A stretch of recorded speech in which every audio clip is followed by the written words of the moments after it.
here. Is this package yours? It's not mine.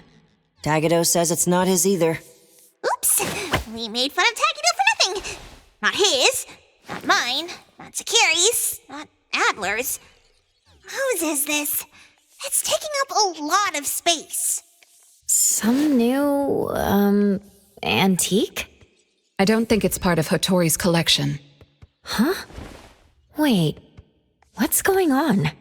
About half an hour ago, when I returned to the shop, I saw a courier making a delivery. The package wasn't addressed to any person, just a bone antique shop. I saw that she was in a hurry, so I simply gave my signature for the package. I may have made a mistake. Maybe Kiromaru learned how to shop online? Wait, check this out on Bagel. Oh, what is it? Let me see! Mysterious puppets in hetero. Performance art or terrible omen? Wait, doesn't this look just like the one in our shop? Are they from the same collection? What's going on? Seems that similar puppets appeared overnight in populated areas throughout Hetero. There are 5 of them so far. At first, people thought it was Giovanni's doing, some kind of puppet-themed art exhibition organized by the Dvorak's or something like that. Others thought it was a promotional event for Miss Ellie's puppet project 1,000 Faces, which has been trending. Until someone claimed it was the work of an anomaly that drains life out of humans to make puppets. That's when people started to take it seriously. OP claimed that one of his relatives was a victim, and if the anomaly isn't handled soon, Hetero will become a city of puppets. Is it really that bad? Mm-hmm. Anyway, people are afraid they'll be the next target, and more have been claiming that a certain puppet is someone they know, or even sharing close encounters with the anomaly. BAC has stepped in and urged citizens to exercise judgment, refrain from spreading rumors, and share relevant information to help the investigation. So, the one our shop received is the 6th puppet? Wait, was the puppet still human not long ago? Maybe it's better to get JTF involved. I'll contact the Bureau. Can't even chill this morning. Not all of us can skip beauty sleep and still be beautiful like that woman.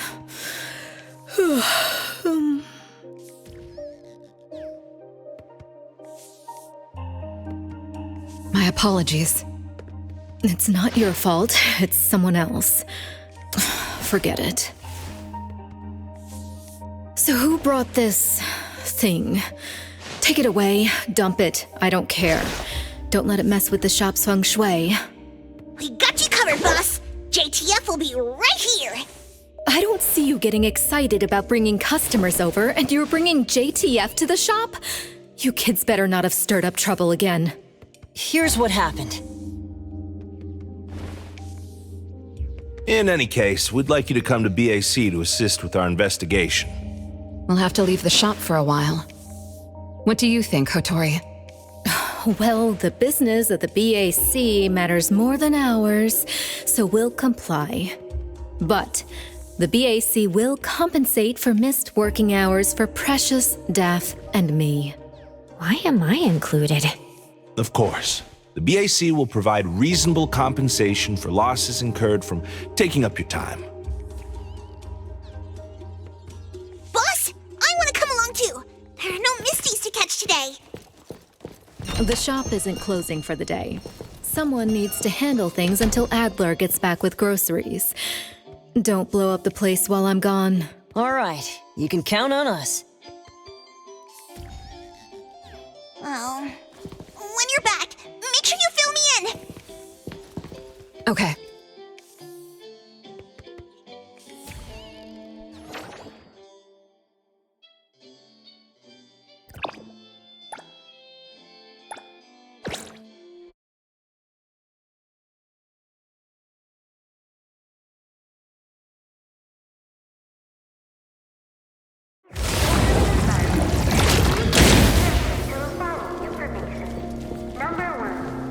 Greetings, everyone from A-Bone. ETD-6 is taking over this case. I'll introduce you to the operation lead in a moment.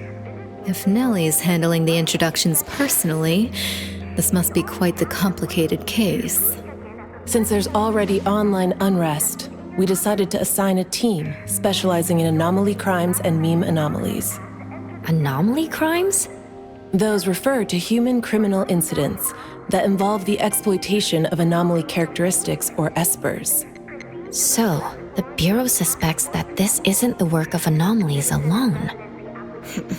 There are more and more divisions in the Enforcement Tactical Division nowadays. The puppet from A-Bone has been transferred to TempCon. Please follow me.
After so many years, the Bureau's shabby elevator is still so slow. Why wouldn't Alphard spend her budget to upgrade it? She hired so many new employees. Indeed, there have been many new hires after you left ETD. This is awkward.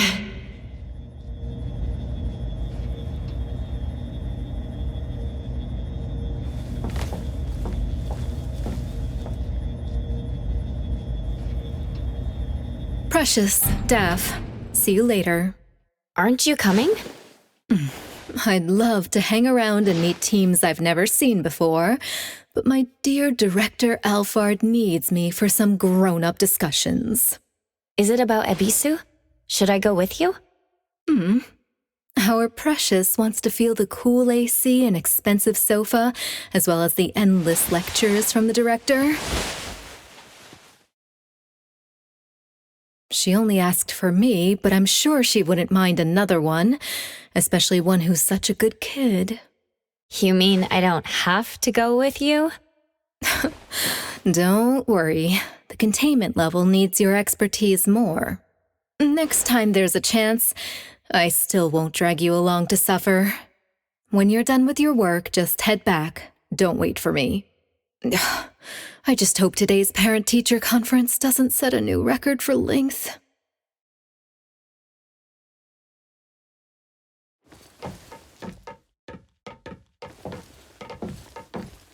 When I first came to the Bureau, Mint brought the anomaly to TempCon here, right? Yes, TempCon manages anomalies and derivatives that we don't fully comprehend. Depending on the situation, they'll either be nullified or transferred to the Seleno compound for long-term containment. We're about to directly contact anomaly derivatives of unknown properties. That said, your safety is guaranteed.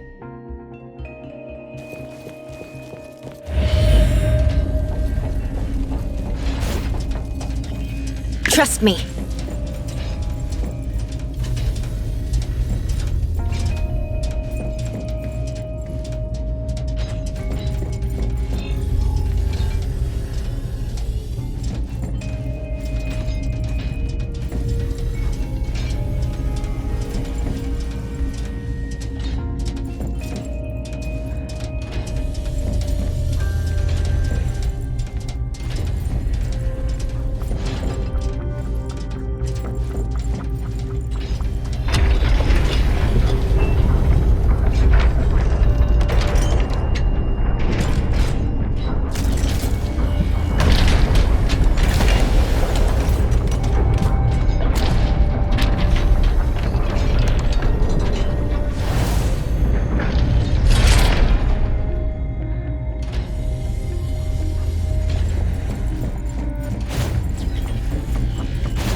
Allow me to introduce our guests. These are anomaly hunters from A-Bone Antique Shop, Daffodil, who witnessed the suspect in the puppetization case, and the appraiser, who has keen perception of anomalies. This is Chaos from ETD-6. Hi there. This is Lavinia, an operative from the Egosh Court. We'll be relying on the court's support for intel related to unknown anomalies. Blackbird was unable to attend today's meeting in person, so I'll be covering for her. Greetings to the people of A-Bone. Greetings. Now that everyone's here, let's get started. Who received the package? Tell us what happened. It was around 7:30 in the morning.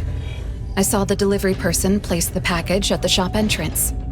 She approached me for my signature, saying she was in a hurry for the next delivery. I did not think too much at the time, so I signed and took it into the shop. But looking back now, the whole thing was pretty strange. The package was marked fragile, and the delivery person told me to handle it carefully. But the packaging was flimsy. Do you remember what the delivery person looked like? A young woman, not particularly tall. Short hair, in a Cool Express uniform. I didn't get a good look at her face since her baseball cap was in the way. Curious. From the package to the delivery person, everything was fake. According to our investigation of the Cool Express in Bridge Crossings, the delivery person responsible for Hankaku Street does not match Daffodil's description, and their work records show no irregularities. The shipping records from the package center also show no fragile items being delivered to A-Bone. Someone disguised themselves as a delivery person just to give A-Bone a puppet? Correct. The question is, why would anyone do this? Considering this may involve matters affecting A-Bone's interests, I'd like to consult with both of you. We also don't have any leads. Sorry to interrupt. I was thinking, what if this person wanted the appraiser's help? A puppet that allegedly was transformed from a human, wouldn't it retain traces of an anomaly? If that's the case, a client should have come forward to explain the situation.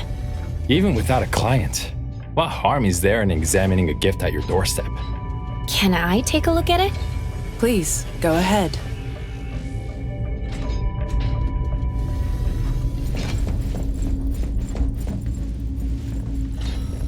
A puppet of a teenage boy who seems energetic. A puppet of a teenage girl. For some reason, she's looking this way.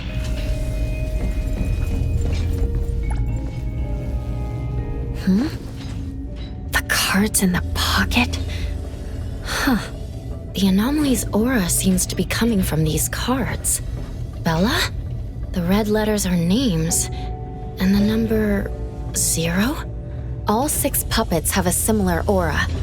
It should be from the same anomaly or the same type of anomaly, but it's very faint.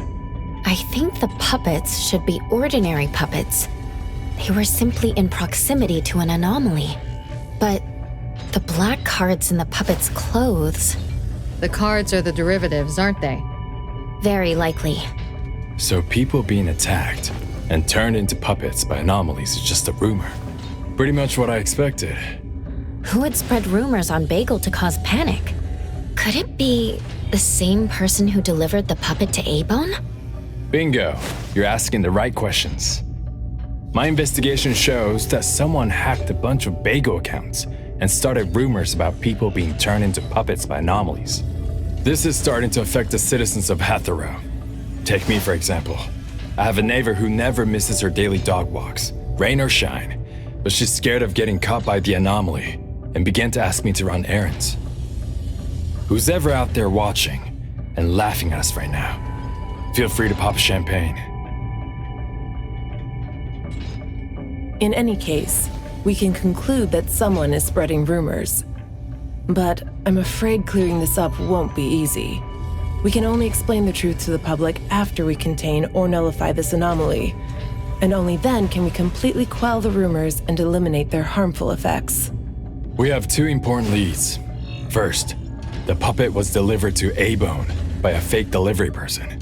However, Neither of you know anything about her, so we'll have to set that aside.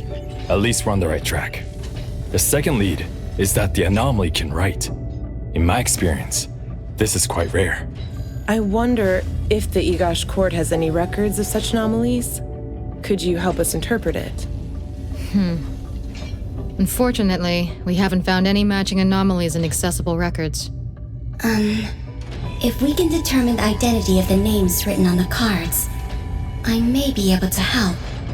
I should be able to glimpse at their fate through divination and understand what they've been through. Chaos, consider this. If anyone received a black card from the anomaly, you are welcome to bring them to the witch's house for divination. Understood. If anyone from A-Bone discovers new leads, please contact BAC as soon as you can. We will look out for more leads. Very well, let's adjourn. Thank you very much for your assistance. Who could it be? If only I paid more attention to the delivery person. Daffodil, you couldn't have expected this to happen. A-Bone's safety is my responsibility. This time, I left my guard down. Still, it's good to know that no one was actually turned into a puppet. Looks like Hotori isn't finished yet. Appraiser, if you're tired, you should head back. Let me handle the rest.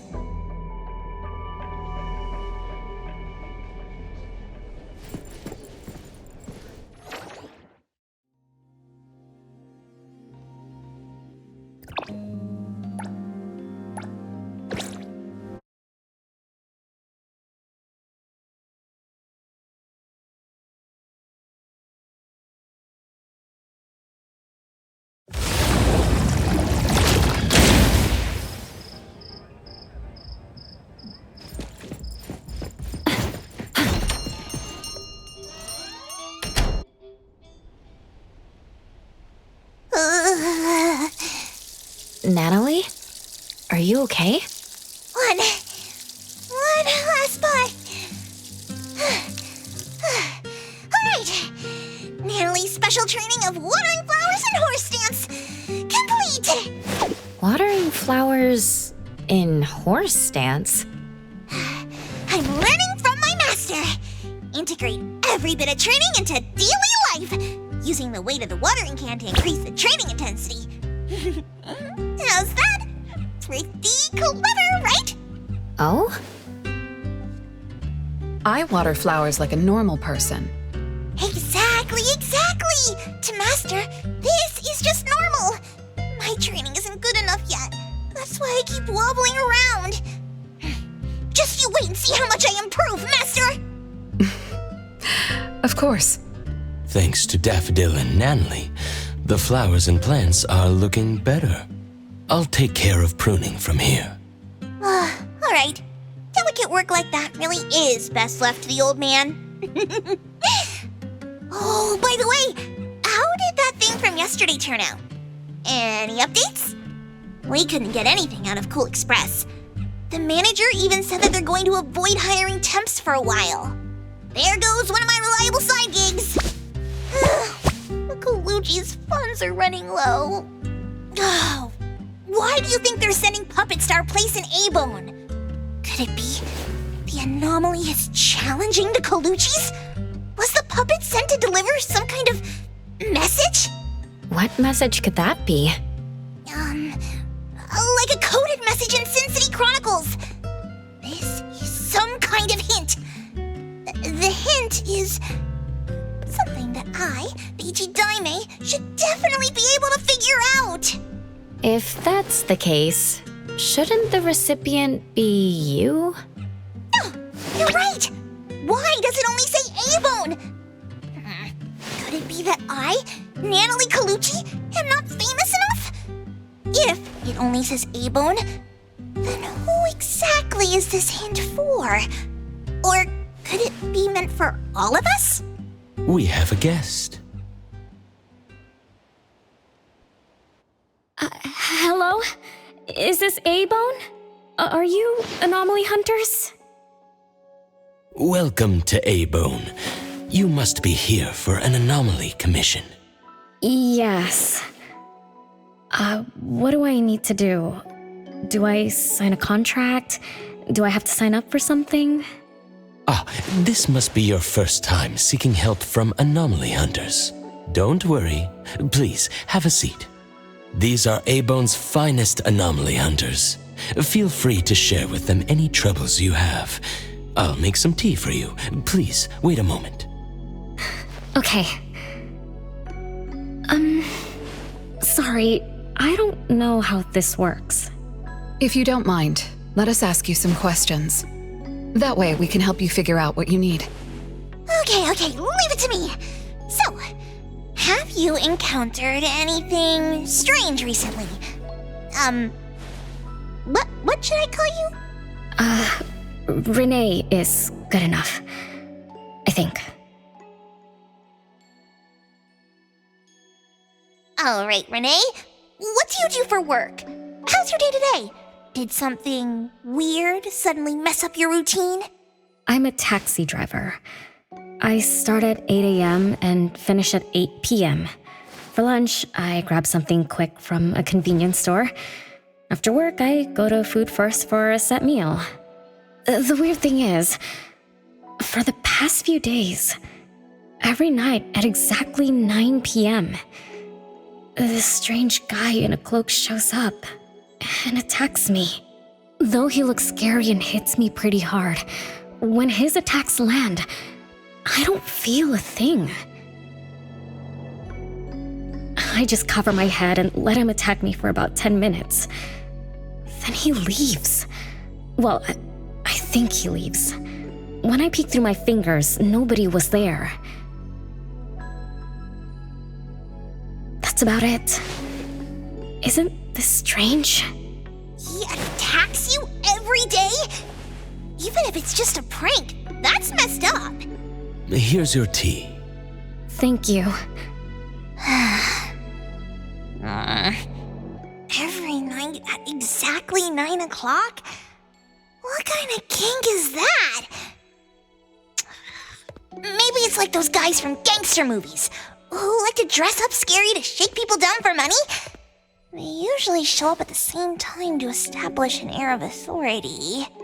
Oh, I can't believe there's a lowlife like this on my turf! I'll have to talk some sense into him with my fists! But I don't remember owing anyone money. I did nothing to deserve harassment from this debt collector. He never says a word, just swings this huge scythe at me. It's terrifying. You don't feel any pain when he attacks. Could this be a hallucination? Or is this debt collecting some kind of anomaly activity? That makes perfect sense! Yes, it should be an anomaly, just like Fuka said. She told me to look for help at the A-Bone antique shop. Who's Fuka? She's my friend. Well, more like my food buddy. Fuka said, it's definitely an anomaly, and the anomaly hunters from A-Bone Antique Shop can help me. She recommended her shop? That's a first! Thanks to me, Natalie, the tiger of bridge crossings, Ichi-Daime of the Colucci family! Oh, I've made a name for ourselves. People are finally going out of their way to recommend us! Your friend knows what's going on. What else did she say? I'm not really sure. I just know that she said I should get your help as soon as possible. Are there any other strange things going on besides that?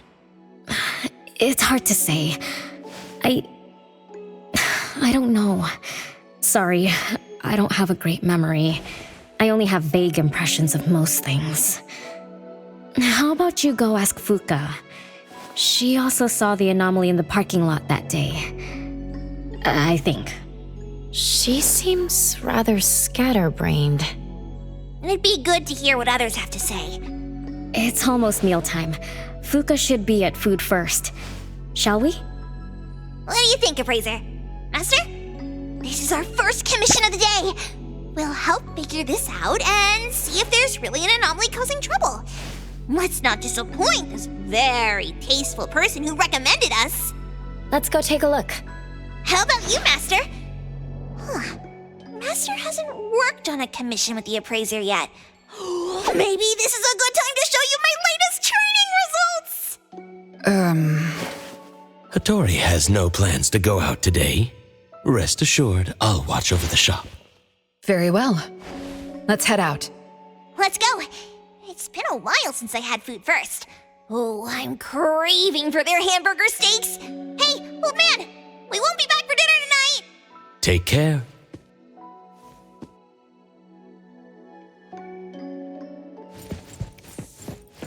One of these books is...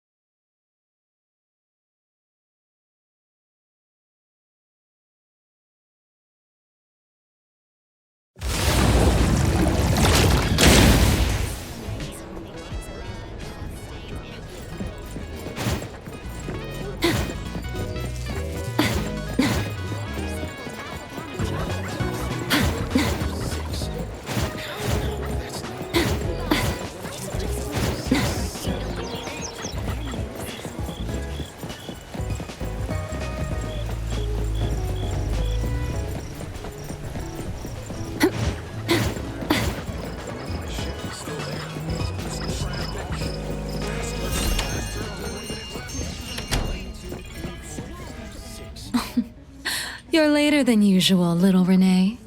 Sorry for keeping you waiting. I'm sorry. I had something to do. No need to apologize. Your matters are more important. Are you anomaly hunters from Abone? That's right!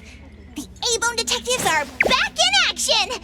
I am Natalie Colucci, H.A. Diamond of the Coluccis from Bridge Crossings!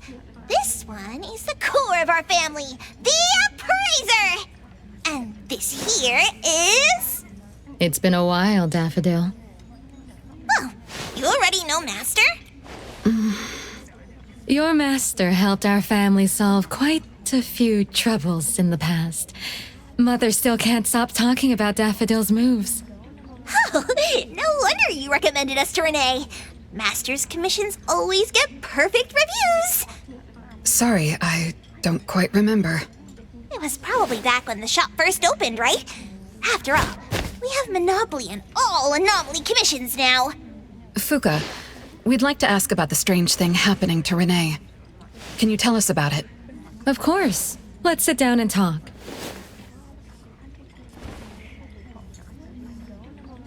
Two nights ago, little Renee and I finished dinner and were about to head home. She offered to give me a ride, so we walked to the parking lot together. That's when we encountered this cloaked person. Cloaked person? Didn't little Renee tell you about it? The anomaly she saw was a strange figure that looked like someone wearing a cloak. Oh, did I really say that? You little scatterbrain, forgetting what you said again. I'm sorry, No need to apologize. But to be honest, I don't know what this so-called cloaked person actually looks like. You don't know? Weren't you there? I was. Renee was walking me to her car, but halfway there, she suddenly crouched down, trembling all over, looking panicked like she was hiding from someone. I asked her what was wrong, but she couldn't answer. She just kept muttering things like, "Don't hit me." Nobody else was around, let alone anyone hitting her. So you didn't actually see the anomaly attack Renee? I did see her curled up on the ground, but I definitely didn't see the cloaked person she described. After about 10 minutes, the kiddo just stood up and asked me to follow her to the car, acting like nothing had happened. Isn't that strange? Are you sure this isn't some hallucination? Like, maybe she ate some weird shroom at dinner or something? I thought she was hallucinating at first, but on the way home, she told me that this weird thing happens every night at 9 p.m. It didn't sound like she was lying. Not a hallucination. Only she can see it. Harasses her every night at the same time. With something this bizarre, it's gotta be an anomaly causing trouble. So, any leads yet? Hunters from Avon? I see. Can I ask one more question? Of course, Daffodil. When Renee was clearly unwell, why didn't you contact a doctor? That's right. She acts like she's nice, but when her friend was in trouble, she didn't seem to be concerned or help her. Well, I was worried something might be wrong with her, so I told her to go to the hospital. But the girl insisted she was fine. So I just let her be. You also suggested that she should seek help from A-Bone. That's because I later realized Renee must have gotten herself into trouble with some anomaly. So I thought of you. Wouldn't it be better if you experts helped her instead of having an amateur like me mess around? Daffodil, you may be thorough, but you always get obsessed with details. Same old habits. I'm the one who told Fuka that I was okay. Really, I'm fine. It didn't hurt at all. It's just that the anomaly was scary. Thanks to Fuka for explaining everything that happened. I'm not so good at that. I feel like I don't really know what's going on. We've been talking for so long, we almost skipped dinner. I'll buy everyone food tonight. Take a look at the menu. What do you want, Fuka? Same as usual. Spicy chicken cutlet curry rice. I'll have the same. I don't know about the other stuff at this place, but I like the spicy chicken rice, since it doesn't have those gross green peas. What about you, Nenali and Appraiser? Go ahead and order something you like. We'll gladly take the offer.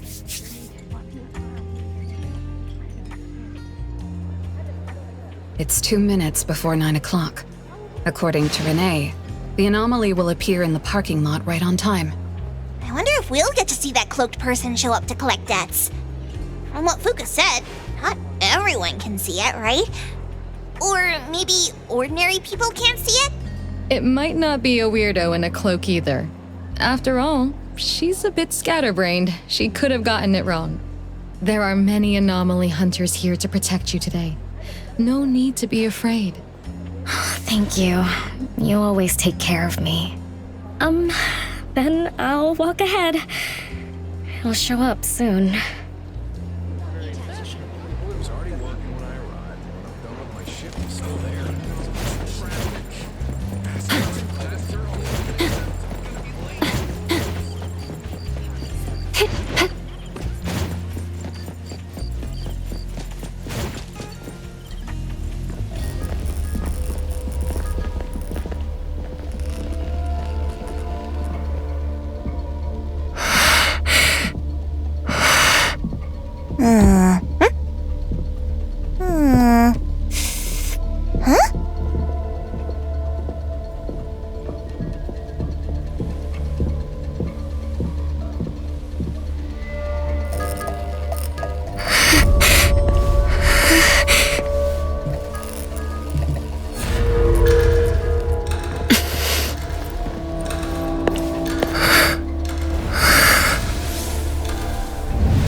Leave it to me.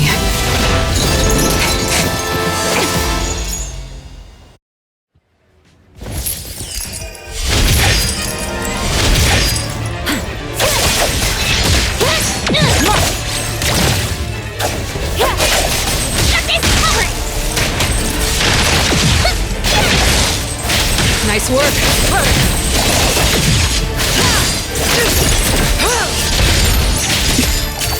Careless. Let me take over. Time for a change!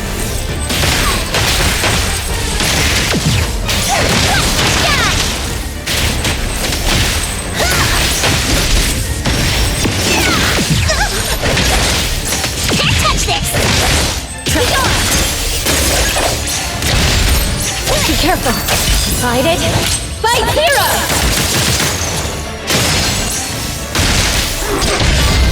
Take that! The city's mine! Nice work. Nothing can stand up.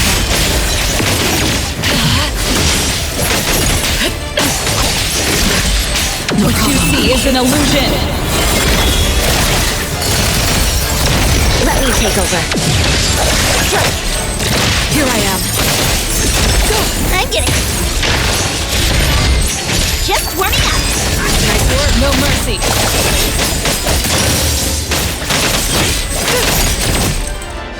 Trust me.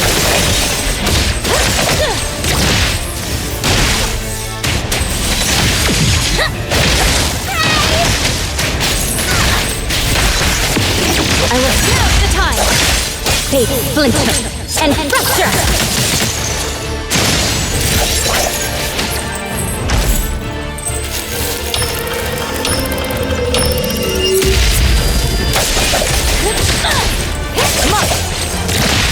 Easy done, Era! Everyone, follow my command! Nice work.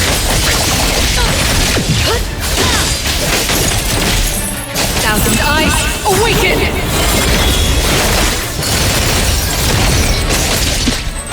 Trust me, Alice. I'll handle this.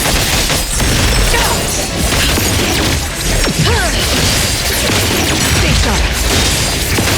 I'm getting shaken now! I will pray, then pray. Let's finish this.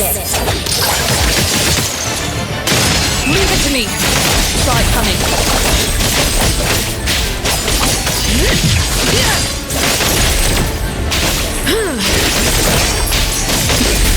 I got careless.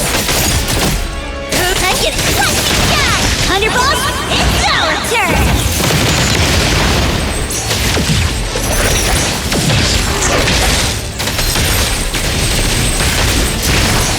You can challenge me?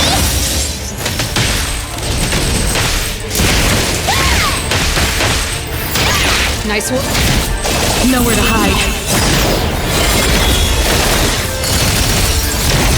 Let me take over. Be careful. Nice work.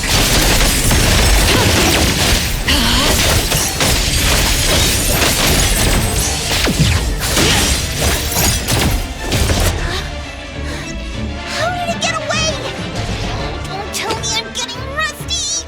Ugh. Stay away. Stay away from me! Are you okay? Don't worry, I drove away that debt collector. Everything's okay now. Did the anomaly drop that thing on the floor? Renee. And a series of numbers on the back.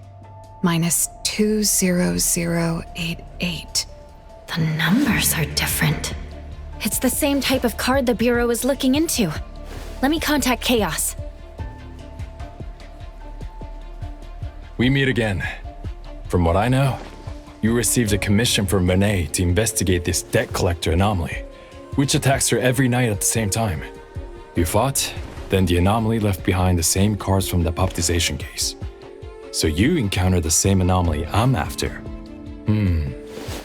Could someone have schemed all these encounters just to involve you? ETD6 lives up to their name. They are true anomaly crime experts. You're right. This doesn't seem to be a coincidence.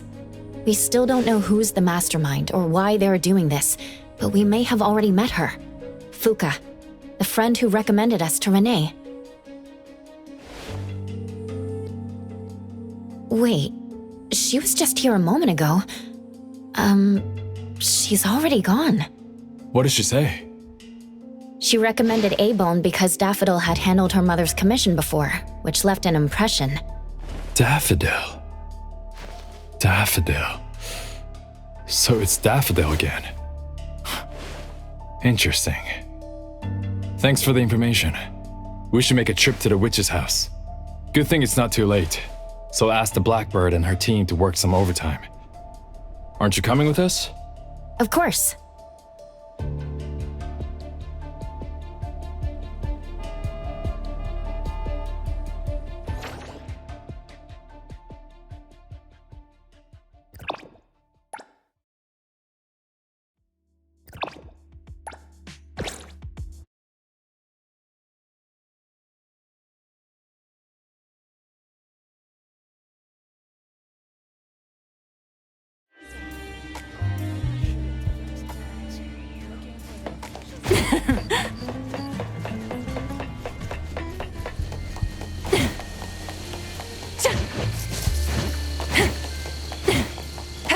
Let's take a breather before we land. Yeah.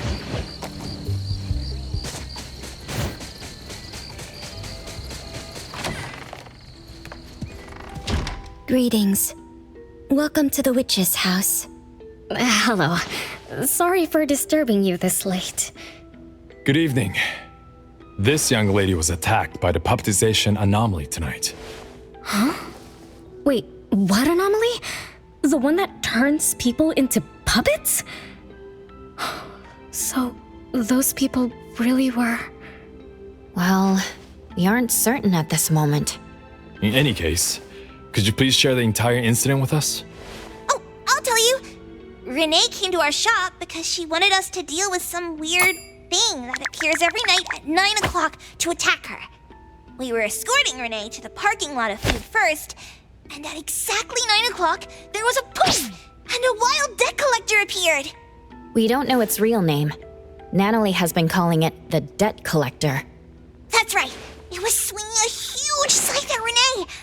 I don't know if my eyes were playing tricks, but the scythe went through Renee's body. I was worried. I think I saw that too. Luckily, the appraiser blocked its weapon. Then they started going at it, trading blows and stuff. But the fight didn't last long. Oh, I was just getting started when he ran off. Do any of you remember how long the fight lasted? 10 minutes sharp.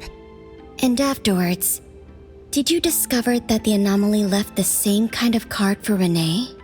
We did. Appearing on time, disappearing on schedule, and leaving similar cards for the victims. This debt collector might be a type of rule-based anomaly. Rule-based anomalies usually follow predictable patterns.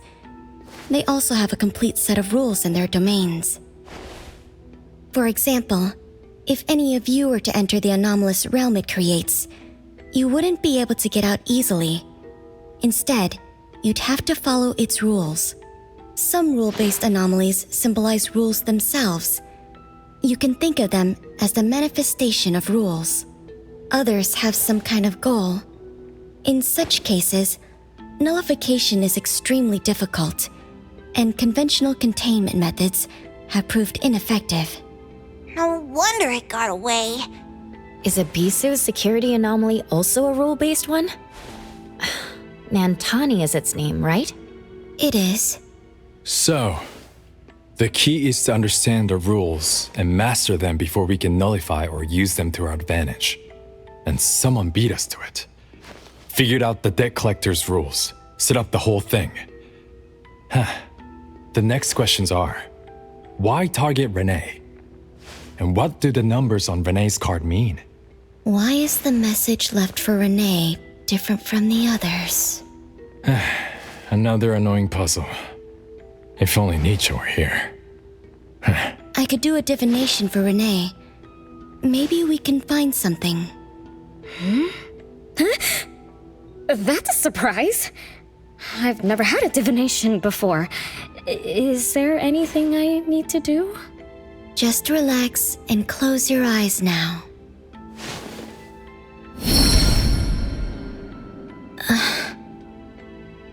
Oh, lost child of fate. Your tomorrow is trapped in blankness. Wait, what? What trap? What blankness? I thought divination is about tomorrow being lucky or a sunny day. Oh. Your fate is rather unusual. I'm afraid I can't give you further interpretations.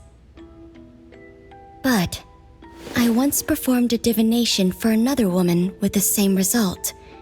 You might share similar fates. Her name was Dolores, head of the Constantine family. She was tired of her life, saying she was never truly alive. Yesterday, today, tomorrow, each day was equally empty and void of meaning. I think that was because she lived for far too long. Huh?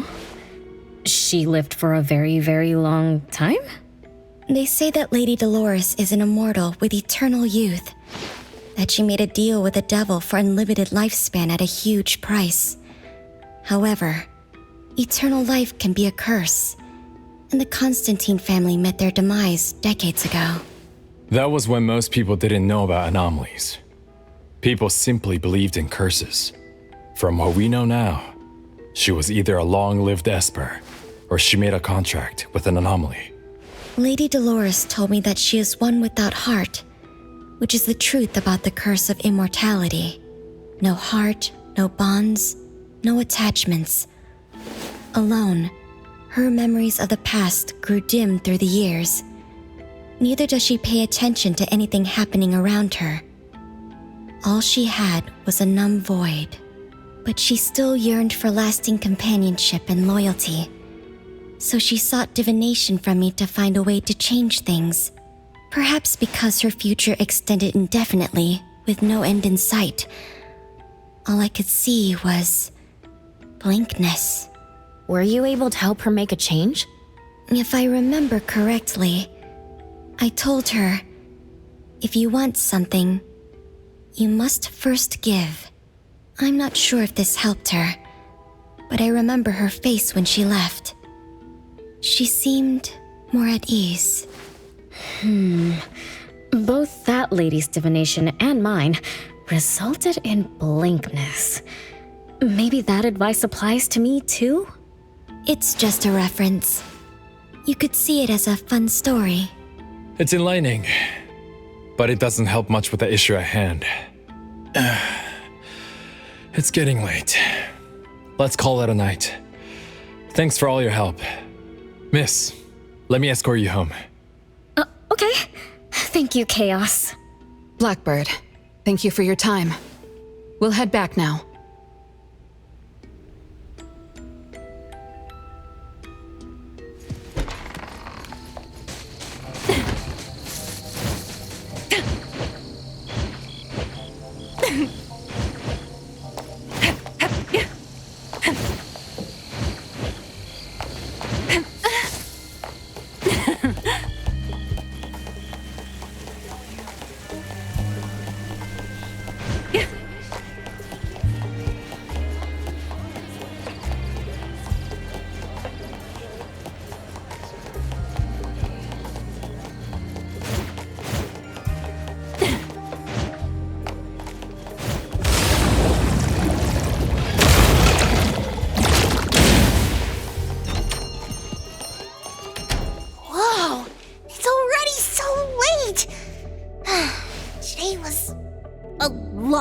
Work without a lot of results, huh?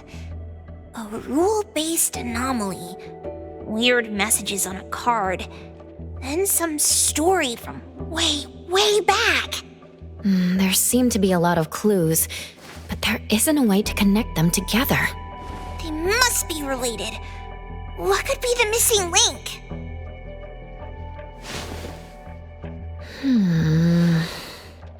Let's call it a night. It's getting late. You two should get some rest. Oh, man. After running around so much today, getting home, relaxing for a bit, and now that Master mentions it, sleepiness just hits you like a truck. Good night, Master. Good night, Appraiser. Good night, everyone. I apologize, but bedtime is going to have to wait. Is there an emergency? The debt collector left me another message. I found this in Renee's mailbox. Isn't this the card from last night? An anomaly is back again? Appraiser, take a look at this. Renee's name and an address? It looks like an ordinary card. Did someone try to copy the card's style? They need to have seen the original to make such a convincing copy. That narrows down our suspects. You mean Fuka, who witnessed our battle with the debt collector last night. And the person who delivered the puppet. Don't you think they're working together? They sent Renee a formal invitation and are waiting for us at the old Constantine family estate. That address belongs to the now defunct Constantine family. Renee, are you somehow connected to the Constantine family? I knew last night's story was different. I don't know. I don't remember. I'm just a taxi driver who's always been alone. How could I be connected to some strange family? Oh, I'm sorry. I'm not helping. All right. We just have to find someone who has an answer. Let's go. Wait, don't go yet. This is Abel's commission. Daffodil must come along. Others can join us too. I don't have stupid rules about not getting others involved. Master, the appraiser, and Natalie Colucci. The mystery of the debt collector is about to be revealed! Hi. How may I help you?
There's nothing here except for some skinny cricket tree. How is there nothing else? Was there really a big mansion here before? It's a cherry blossom tree. I didn't notice before, but wow. It's grown so tall already. The branches might be thin, but they're sturdy. Natalie, do you want to climb it? Me? Climb the tree? Now? Let me see if there's a good angle to climb. It's been a while. I'm not sure if I can do it. Or maybe it's because I was smaller when I was a kid. I could just hop and reach the top. But now... maybe it's better not to try. Why are you all looking at me? I'm sorry. My bad. This isn't the time to be fooling around. Let's have a climbing competition after we solve the mystery. Let's get back to the case. Renee said she's been here before, specifically when she was a kid, and that she used to climb this cherry blossom tree. You are connected to this family after all. Did I just tell you all of that? Yep. You said you climbed this tree when you were a kid. When you were a kid. Back then, I climbed all the way to the top of the tree, wanting to pick the prettiest cherry blossom for my sister. But it was so tall, and I was too scared to climb down the same way. Luckily, someone caught me. Huh? Was it my sister? Or Mom?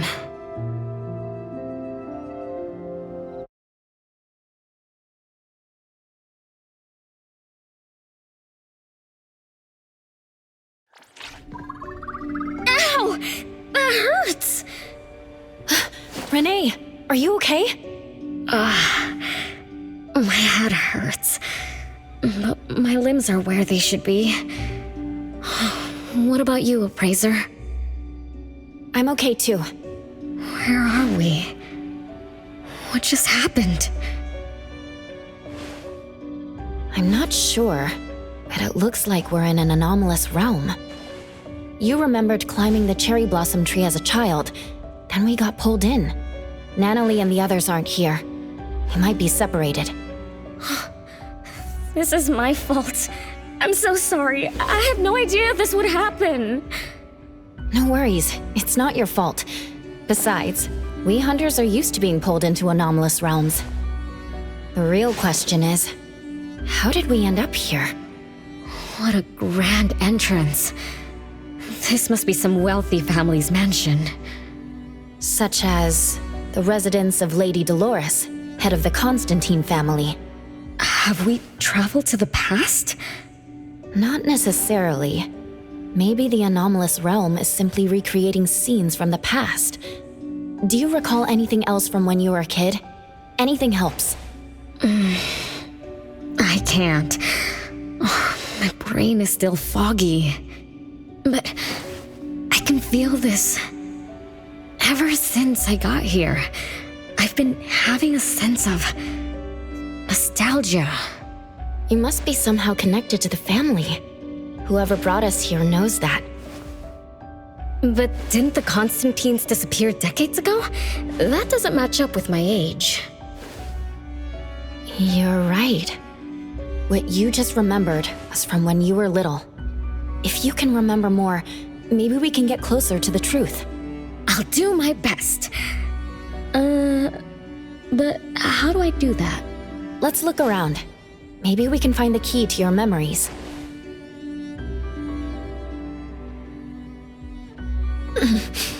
Strange. It won't budge. I'm feeling rather shut out. Is this really a door? It feels so strange. Maybe it needs to be opened from the other side? Maybe. Let's check over there.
It's you.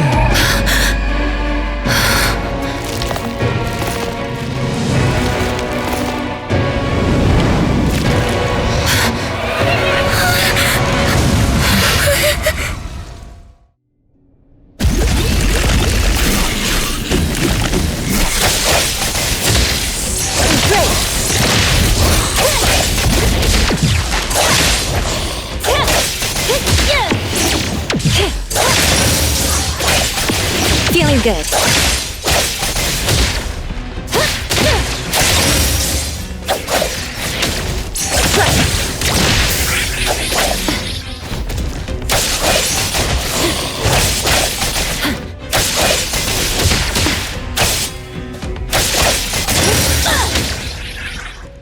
What was that just now? Something from the past? A family sitting around the table, getting ready for a meal. Is this space replaying events from the past? How strange. It's like watching a movie. That's called a reenactment of the past. But did I just upset them? They don't seem too happy to see me. Don't worry about that. Anything can happen in an anomalous realm. In fact, hostile anomalies are rather common. Do you have memories of what we just saw? It somehow feels familiar, especially with the person who lit the candle. But, I'm not sure. That lady. If she's from a memory, how could she make eye contact with us, who are in the present? Am I just overthinking? 1 o'clock? It's 1 o'clock already? Bell chimes? When the debt collector appeared, it also sounded like this. Could this be related to the rules it follows? Let's go check the entrance hall.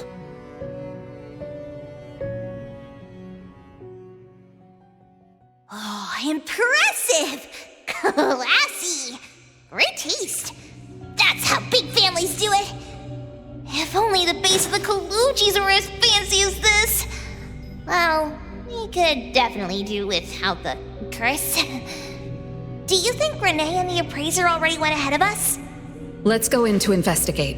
It's best if we regroup as soon as possible. Whoa! This door is so ancient! It's not going to fall apart if I push it, right?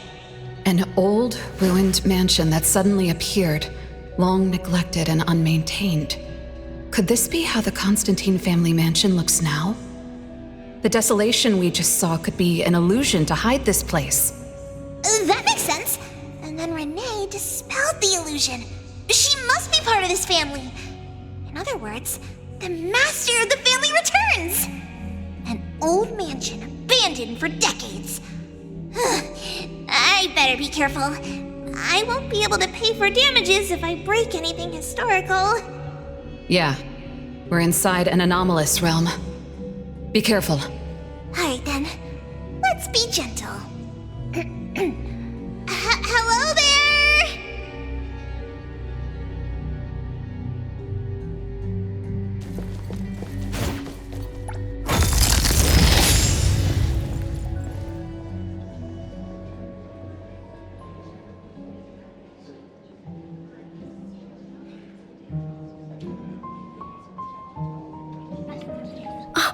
It's that lady from before.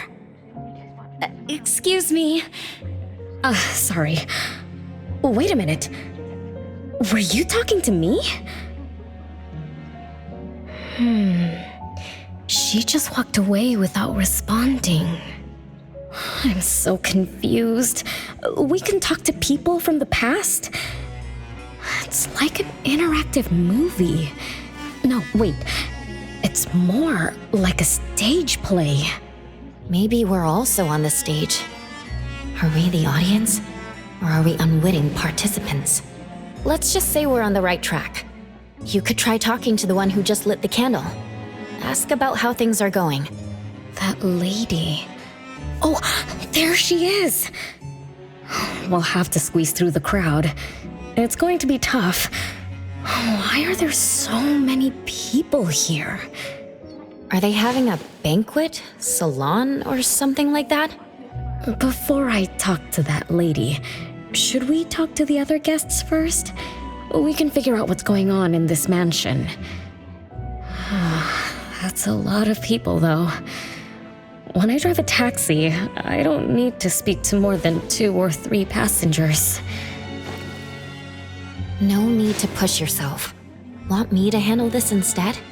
Appraiser, you've done a lot for me. I have to step up. Besides, this is the first time I want to figure things out. these are probably things I never should have forgotten.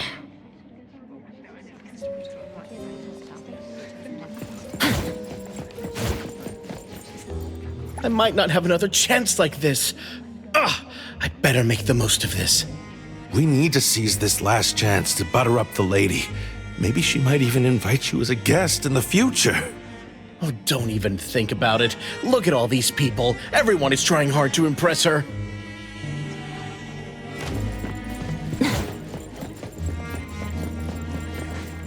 Which family does that young girl with the white hair belong to? How come I've never seen her before? That should be Bella, the eldest daughter of Lady Dolores. She is the organizer of this farewell banquet. Her daughter is already that grown up? She doesn't look that much older than her daughter.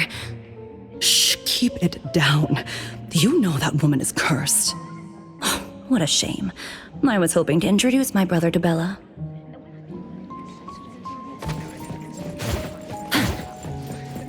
The salon has been running just fine. Why is it getting cancelled?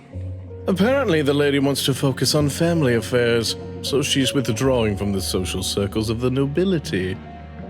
Such a shame. Dolores has an amazing chef and the finest wine I have ever had the honor to taste. Dolores is also the most gracious hostess. Always generous when she lends out money.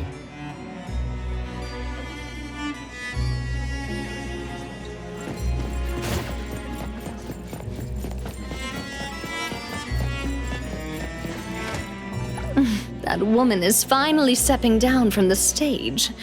Tut-tut, shamelessly enjoying eternal youth.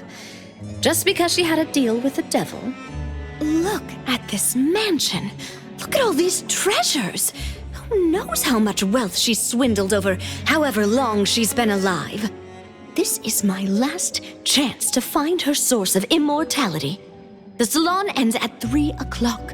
Look at what time it is already. What's taking those useless guys so long to make a move? Told you, those so-called exorcists you hired are nothing but frauds. You better give up on your delusions. My brain is getting fried from what the guests are saying. So many conversations. So many faces. So many names. Let me think. Bella. That sounds familiar. Very familiar. Extremely familiar. Oh, that feeling is back again. It's just hearing that name brings up this nostalgia. One of the puppets recovered by the BAC is also called Bella. Can this be a coincidence? What do you think? You said the BAC found cards in the pockets of the puppets, and those cards were similar to the one I got. That means I'm connected to the puppets. By the way, Lady Dolores' daughter, whom we just met, also gave me this feeling of nostalgia. I guess I'm really connected to this strange family. Did you remember something? Could I have been their driver? I'm pretty confident in my driving skills. No? Why don't we find Bella and ask for confirmation? That's a good idea. I want to talk to her too.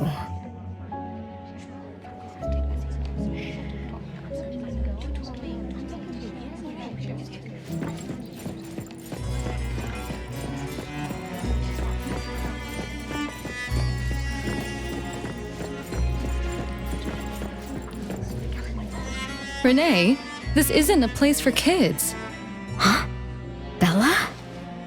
You know me? Child, I'm your older sister. Remember, you should address me in a formal manner. I can't believe I have to tell you this. Mother has indeed spoiled you. Sister? My big sis? Why are you you so confused? Oh, did you oversleep again? Mother warned us not to interrupt her salon, but you just had to go see what's going on, like the time you hid in that cabinet to peek through. You ended up very disappointed, remember? You said adult social gatherings were boring, so you dozed off. You fell asleep in that cramped cabinet. When you woke up, you were so groggy that you forgot where you were and what you were doing. And then you woke up, but someone had shut the cabinet door, leaving you in a dark, cramped space. You snapped and started to cry. Desperate to escape, you threw yourself against the cabinet door. That day, every guest witnessed the extraordinary commotion you caused. You completely ruined Mother's salon. I didn't mean to, Big Sis. Is that so? Do you really think I'm your sister? Huh? Big Sis? But aren't you? No, Renee. I'm just a shadow bound to this place, destined to meet you. Though you might have forgotten or abandoned us, we've been waiting for you all this time. We've been waiting to relive these moments with you. So, I really am part of the Constantine family? I'm her daughter? Looks like that poor brain of yours still remembers something. If you didn't even know your own mother, how sad would it be for those who love you? Where are they? Mom and the others. Are they still home? My dear sister, this is the Constantine mansion trapped in the past. Everything that happened here, everything about us, reenacts over and over again at this place. Come on, Renee. To return to the past, you must reclaim the choices of your past, including all your mistakes. If you're not Renee's older sister, then who are you? Shouldn't you ask her why I appear as Bella? The answer has always been in her heart. I don't understand. Wait, sister! It's all right if you don't understand now. I've been waiting for you for so long. I don't mind waiting a little longer. Bella. I think I'm starting to remember. She was the sister who caught me when I fell from the tree. She's been here all along, waiting for me to come home. And why is the puppet also called Bella? I don't think the Bella we met is a real person. Remember how this is an anomalous realm? So she's my sister from the past. Though, I don't understand everything she said. That's what she meant, right?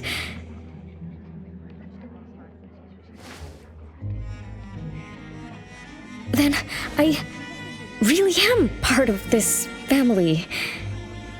Didn't this family disappear over 50 years ago? How could I... How about we ask Lady Dolores? My mom?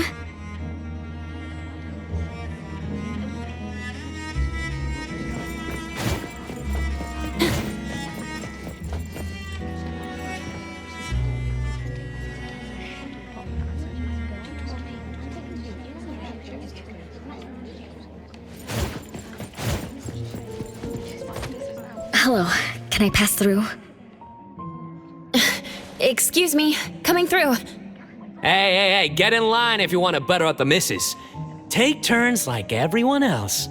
You're not the only ones who need something from her.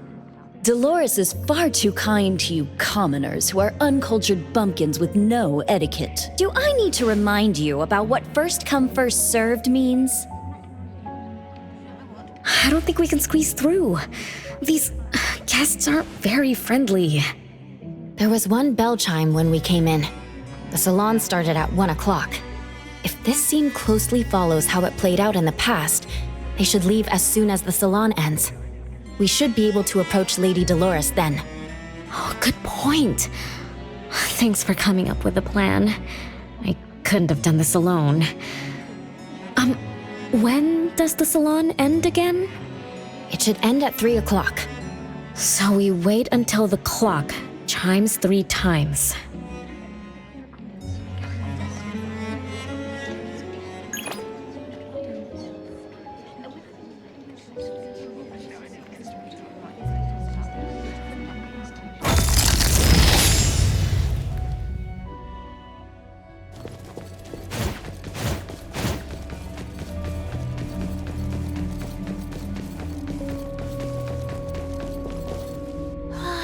What a beautiful clock!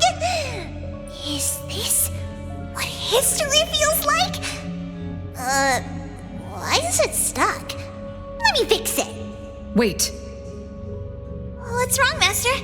Is it dangerous?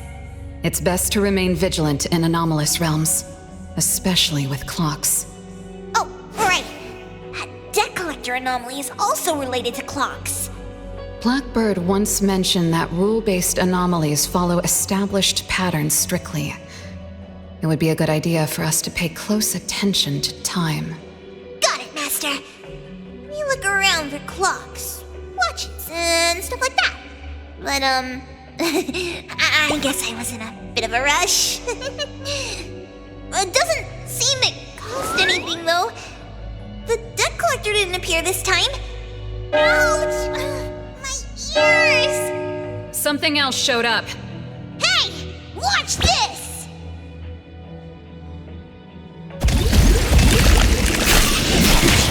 Watch me shine! Nice work, saw it coming.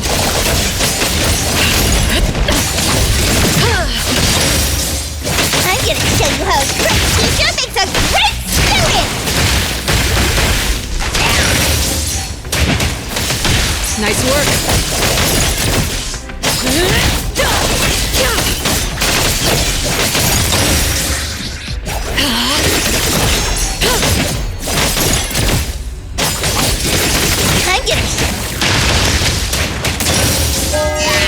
It's 3 o'clock now. The debt collector shows up every night at 9 o'clock to attack Renee. Until then, let's try to figure out what rules the debt collector follows.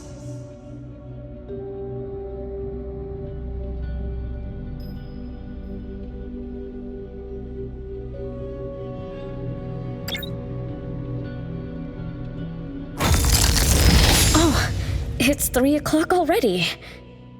As you expected, all of Lady Dolores' guests have left. I'm going to see Lady Dolores now. Take it easy.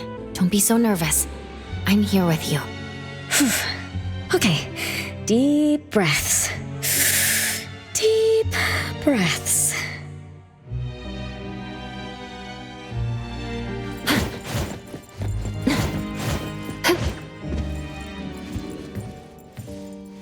Lady Dolores? Renee, my dearest little daughter, come here to Mama.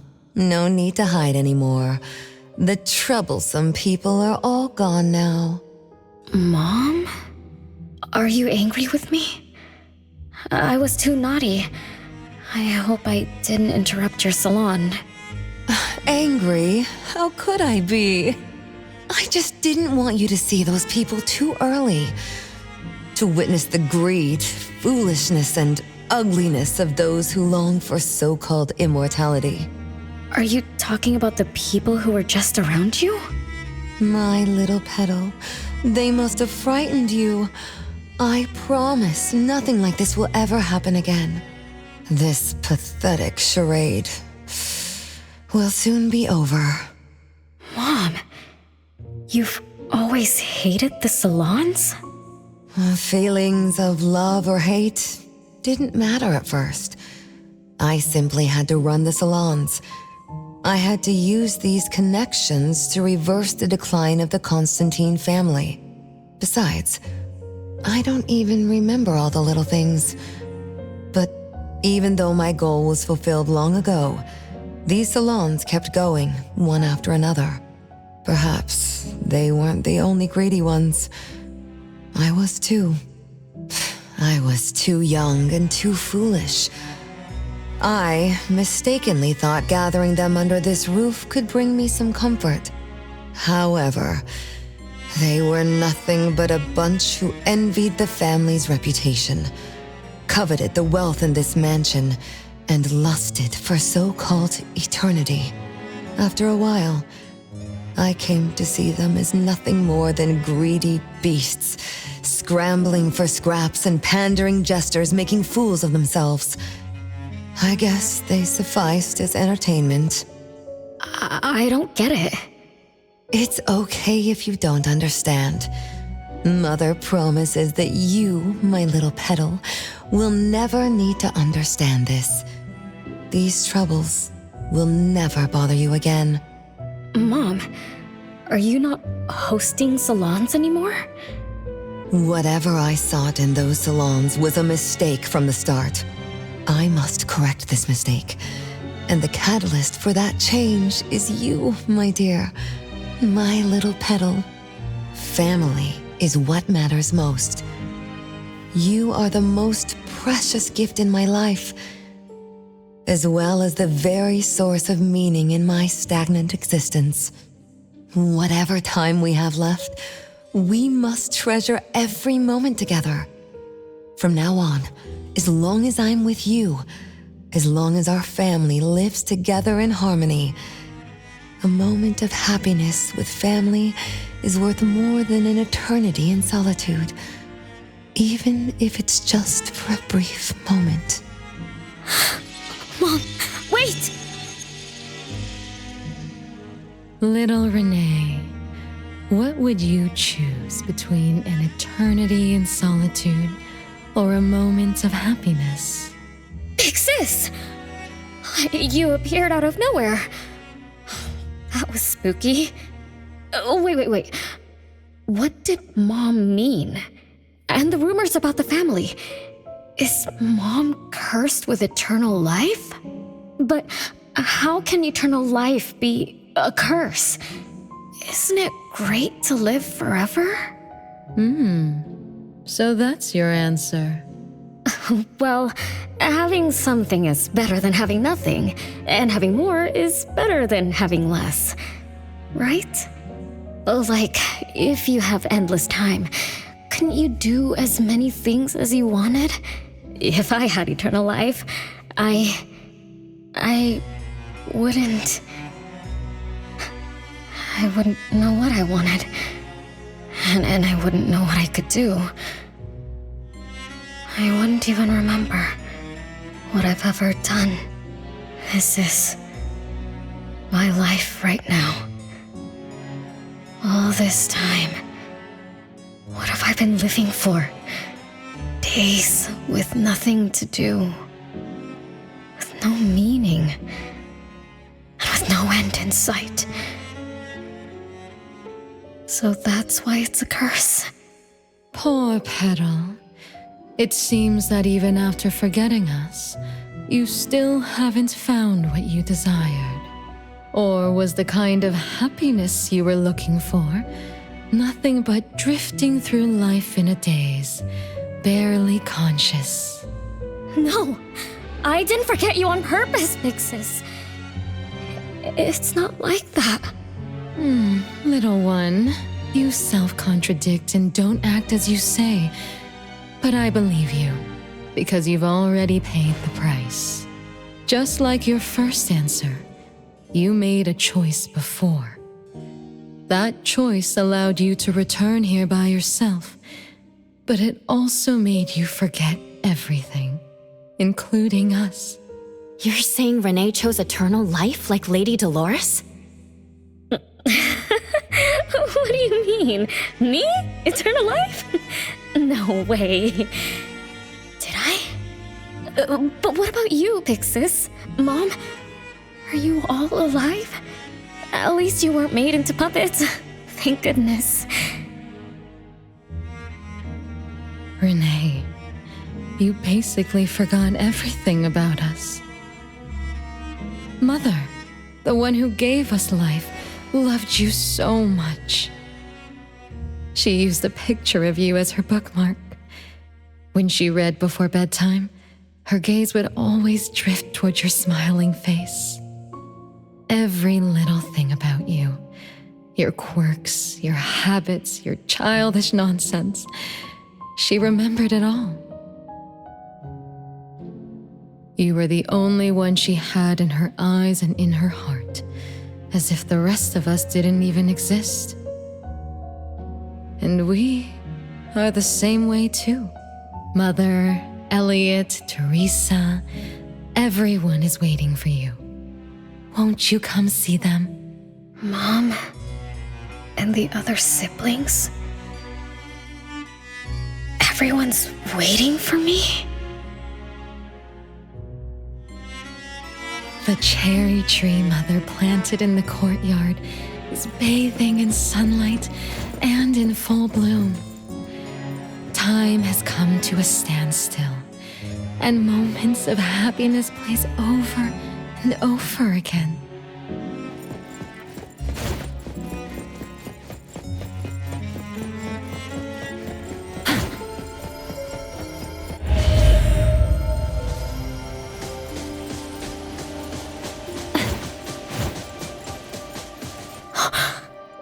It's the same tree from before. The cherry blossoms. Oh, they're so pretty. Back then, when I was looking up at this tree, I suddenly wanted to pick the most beautiful branch for Big Sis. I thought she'd definitely look pretty with cherry blossoms in her hair. So I reached for that branch as far as I could. But I lost my grip and fell from the tree. Then, oh, what happened after that?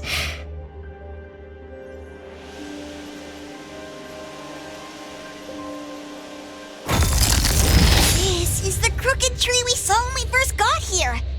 The flowers have withered. Just like the fate of the Dolores family. Be careful. Looks like we're not the only ones here for the flowers.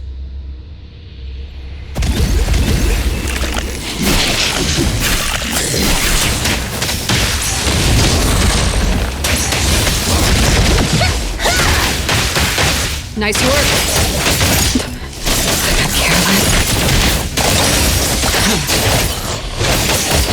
I'm gonna show you how a great teacher makes a great student!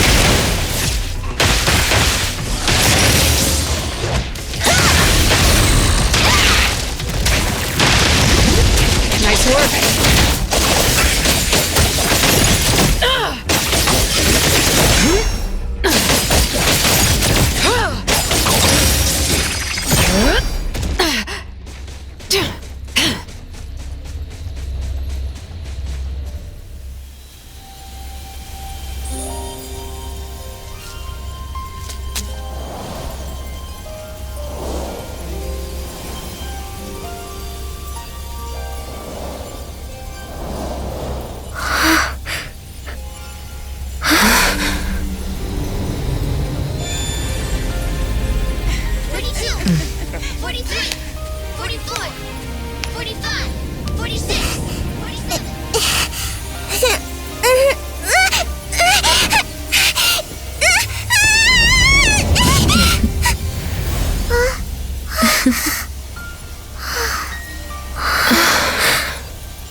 We've been waiting for you for a long time, Renee.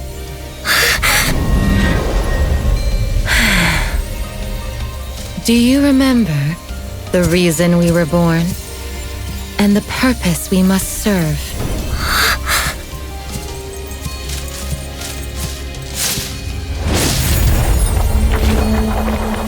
All excitement will eventually fade to nothing. Mother has long grown tired and numb to it all.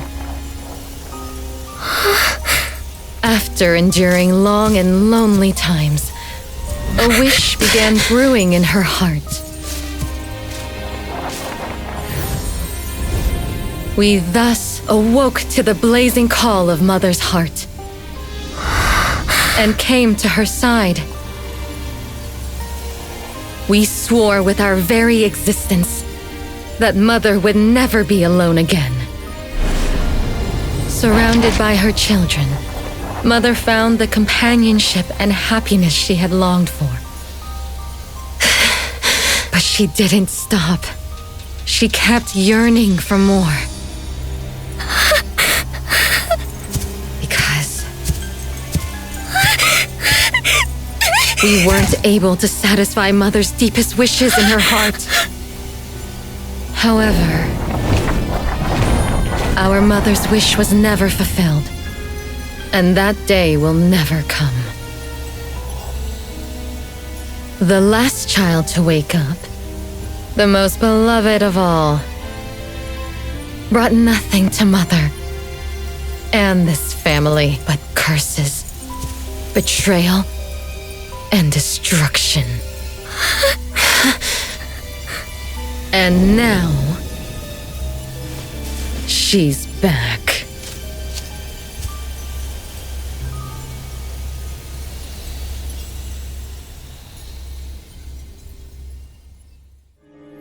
Do you remember about the time our family spent here? From the very beginning, we were just wooden puppets sleeping in Mother's box. We opened our eyes in response to her deepest wishes. We answered her calling from the depths of her heart. Teresa, Elliot, Yvette. One by one, the children woke up and gave everything they got to put a smile on Mother's face. Those names are the same as the puppets found by the Bureau. This was Mother's miracle. She gave life to the wooden bodies of her puppet children. All of us shared Mother's gift of eternity. In return, we brought her laughter and companionship. The happy time seemed to last forever, but Mother still felt lonely. She was still yearning for more. As long as Mother's wish remained unfulfilled, more children would continue to come to her side. And you, little Renee, are the last child to receive her favor, and the one she treasures most. So, we used to be puppets, and I woke up because of Mom's magic. That must be the Esper ability of Lady Dolores. Our existence, our calling, and our purpose. Everything was dedicated to Mother. Thank you for helping me remember all of this, Big Sis. Unfortunately, you abandoned all of our duties. You betrayed us and committed an unforgivable sin. Sin? I don't get it. You forgot your family. You even forgot the sins you committed. But that's okay. I'll make you remember everything. That's exactly why I am here. The sin is recorded on Mother's registry in the study. Won't you go see for yourself? You could give us a better explanation. Everything started because of you. My ignorant little sister. Oh, wait a minute. Don't leave me, sis!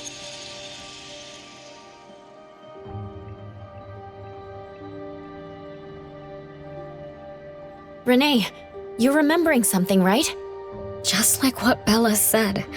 We're all puppets that woke up in response to Mom's wishes. We exist to keep Mom company.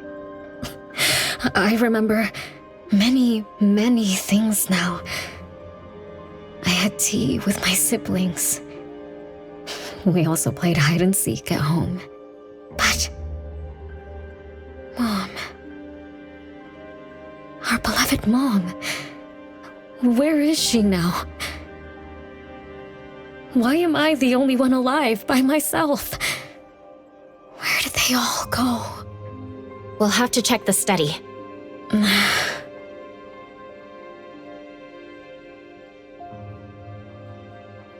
What's going on? I have no memory of that place, but I feel scared. There is something in the study.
No way a crappy door can stop Master and the Ichidaime! This is the only locked room in the whole place! I smell secrets! Do not let your guard down. Be careful. Yes, Master! Another grandfather clock? Ugh, either Lady Dolores is a clock nerd or this anomalous realm is related to the concept of time. Something feels off. Let me look closer. Wait, Nanalie. It's the anomaly that attacked Renee. I think it doesn't want to hurt us. We're not its target. Renee is. What was that thing about rule-based anomalies again? It follows rules. It only starts moving at exactly 9 o'clock, and its target is just Renee. You're right. Even if we attack it now, it'd likely be as futile as last night. If Blackbird is right, it only nullifies itself after completing its mission. It's getting closer to 9 o'clock. We need to find Renee as fast as we can. I don't know where everyone else is. I hope she's not alone. Let's search the area first.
With so many siblings around, the house must be crowded, right?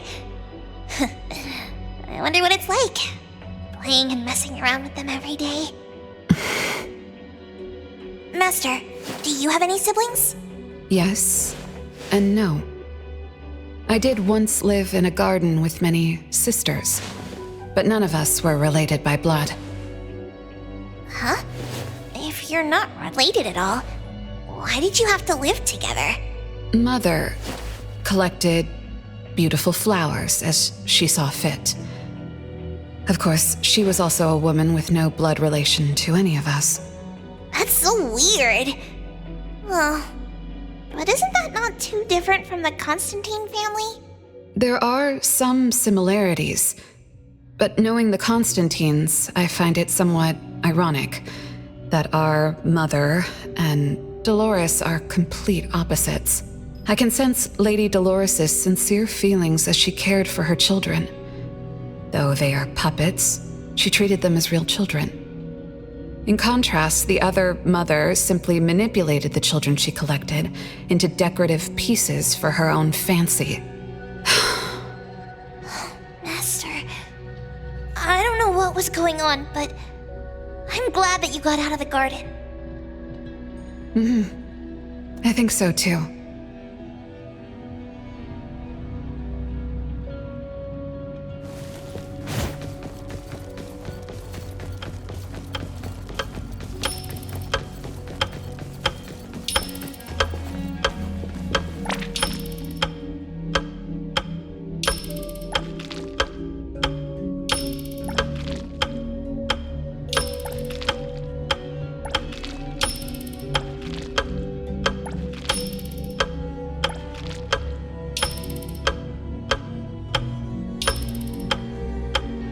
Chances are, Lady Dolores has met her demise.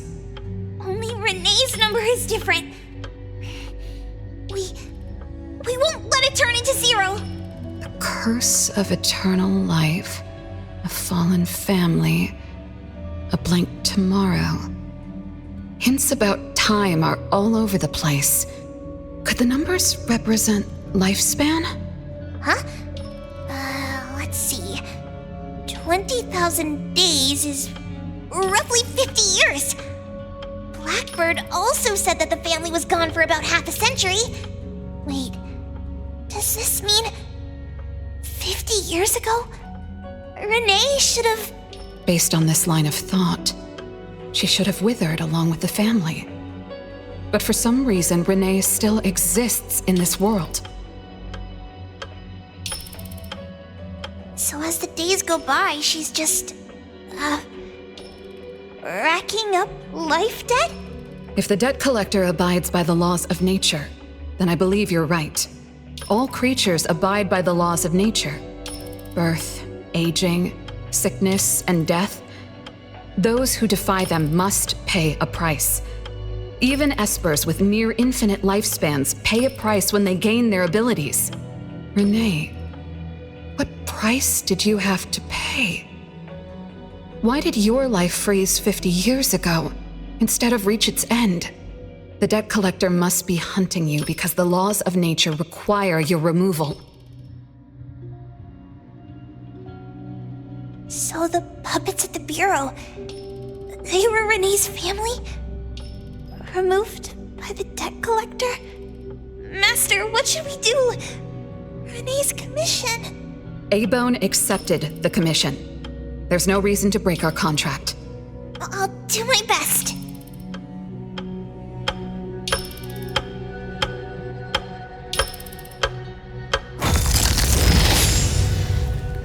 You know? Yes, Mother. Even though you never allowed us to enter the study and never let us touch the registry, I understand. All the siblings, except for Renee, can hear the approaching footsteps of death. Each day we spend with you brings us one day closer to the end. Each day we dispel your solitude takes away another day from us. Isn't that so? It shouldn't be like this. As your creations, we are willing to warm your empty heart forever and bring you to the happiness you long for until you no longer need us. But she ruined all of this. When she was born, that cursed registry appeared in our home. Our names were written on its pages, and with them, numbers marking our precious days remaining in the world, slipping away with each sunrise. When Renee was born along with the curse, we realized the countdown began to tick steadily, and we knew all too well that our magic will fade away. There aren't many remaining days for us to serve you. In our final moments, we want to do everything we can to make you happy. But Mother, we don't understand. Why are your eyes solely fixed on Renee? Teresa planted exotic flowers. Elliot made sweets to your taste. Yvette designed and tailored clothes. We gave it all to win a smile from you. Yet what we receive is but a blind eye. Renee is the worst of us all. Always noisy, endlessly crying, habitually screaming, and forever demanding of your attention like any other selfish child. Is that how that child expresses affection? Or do you find love or joy in her tantrums? We don't understand, but we do know one thing. That selfish child never loved her older siblings, despite all the care we gave her. Does she even see herself as part of the family? Or perhaps, being as cursed as she is, her only purpose is to destroy us. None of that matters. But your name also appeared on the registry. Does that not matter at all? The youngest daughter that you love most declared the end of your life. Because of our existence, the numbers on the registry representing your life are depleting. When the numbers reach 0, we will fall asleep with nothing left but gratitude. Fortunately, even when the numbers reach 0, you won't pass away. You were long banished from this world by that thing. You have never lived in the present. Even when the clock of fate dictated your end, as long as that thing offers you protection, you exist beyond the laws of nature.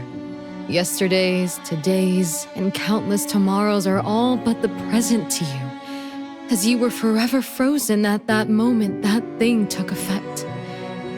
Beyond that point, time no longer works on you. In the endless nightmares she brought upon us, this is the only thing we are thankful for. The malicious curse will never harm you. But even so, I won't forgive that child. Ever. Bella, managing family affairs has drained you. I'm tired too. Doesn't someone need to spend time with that child later? I understand. As you wish, Mother. As long as this makes you happy and fulfills your final wish, we'll maintain the facade of harmony until that child's curse destroys us all. No. That can't be right. Did I curse my own family? Am I the bane of my family, causing its ruin? Did I steal Mom's love away from the other siblings? Did I even take away their lives? Look at you, denying that you ruined everything. Exactly like before. It shouldn't be like this. You're right, sis. But why me? I love you all from the bottom of my heart. Do you all hate me? If that's true, Why were you waiting under the tree to catch me? Love-hate relations in this family are more complicated than you can imagine. But no matter how much you doubt it, you can't deny that everyone here has done so much for you. Teresa prepared gardening tools and took you to plant Mother's favorite flowers to surprise her. But what did you do?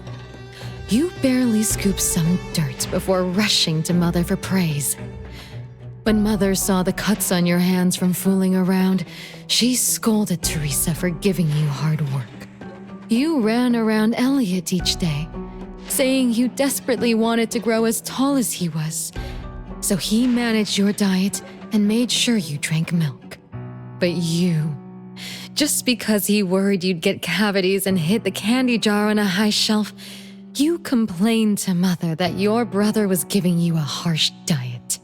Every time you fell and tore your clothes, someone would mend them meticulously. Nevertheless, you always ignored their efforts and pestered Mother for new clothes. Mother's wish was to have a harmonious family. We were all trying to fulfill that wish, trying not to ruin anything. It would have been so much easier to pretend and spoil you the way Mother did. We could have created the harmonious family Mother wanted, even if it was just a facade. That would have sufficed.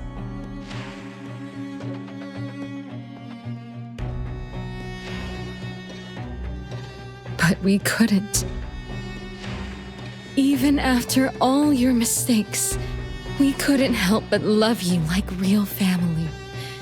You were our most precious little girl. However, in the face of death, in the face of the curse you brought upon us, even the most sincere love wears out. From the moment you were born, we've been shrouded in the shadow of your curse.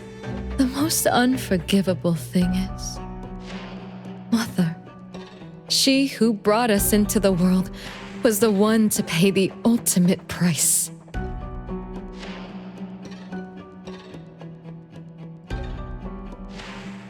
Look, it's playtime again. Your favorite game of hide and seek. You were always the worst at hiding. Anyone could find you easily. You were bad at hiding, but worse when you were it. Once, you turned the house upside down and still couldn't find anyone. I remember. It was getting late, but the house was so quiet, so empty. I remembered the ghost stories you told me, and suddenly felt the paintings were staring at me, and the tables and chairs were slowly moving. I thought you left me behind. You finally remembered. But now, looking at it, the opposite is true. You're the one who abandoned us. When you started wailing that day, we came out of our hiding places. Do you remember what we told you? We are a family, and we'll always be together. That's right. Good girl.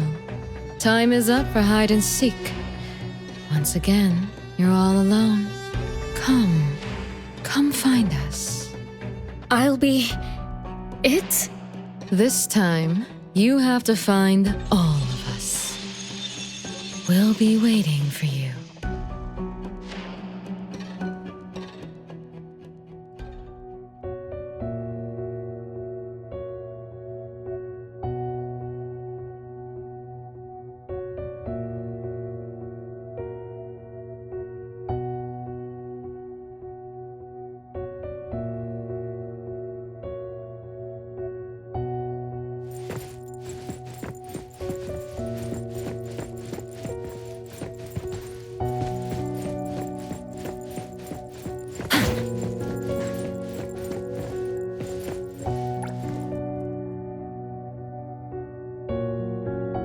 It's a gift from Mom to all of us.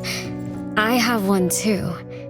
Though I carry it all the time, I've forgotten where it came from and what it means. Oh, it's so good to be back. I found you. I finally found you. My most important family. Huh? Red letters? It's strange. Mom doesn't like red. Why would something like this be on her clothes?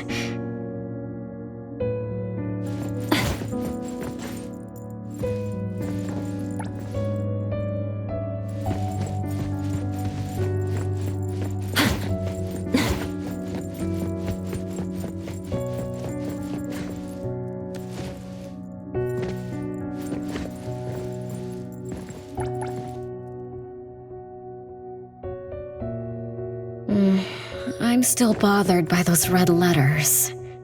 Aren't they the first letters of names? If they are names, they do match with the voices we heard earlier. But that bright red, it's like a warning. I don't think Mom did this.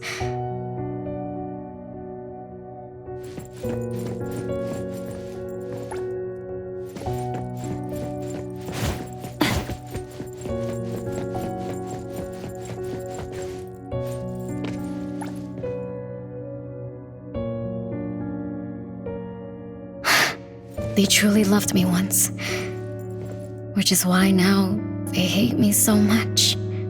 I understand. I'm sorry for making you go through so much in the past. I'm sorry I'm only learning this just now.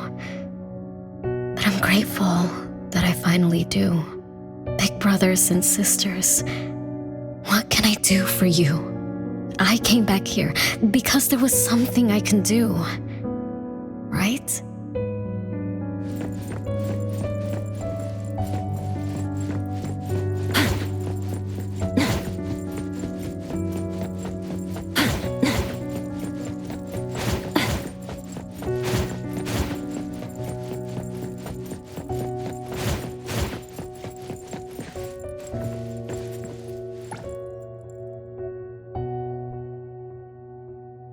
No one found me? Yay! I'm about to win! I already told you I'd win this time. No one will think Renee is hiding here. It's Renee's secret hideout. Who's that? Me? I thought we were it, so we can find my siblings. But why is my childhood self here? Back then, who was actually it? Was it Mom? Wait a second. Are we really seeing the past? I think so. I do remember something like that happened when I was a kid, but I only remembered part of it. What we saw should be the whole thing. Are you really sure this is the whole thing? At least, that really happened. Every small thing I remember confirms that they were real.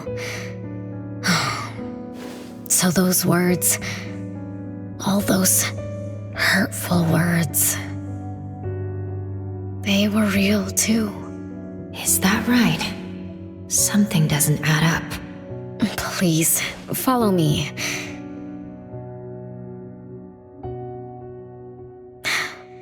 That's my hideout.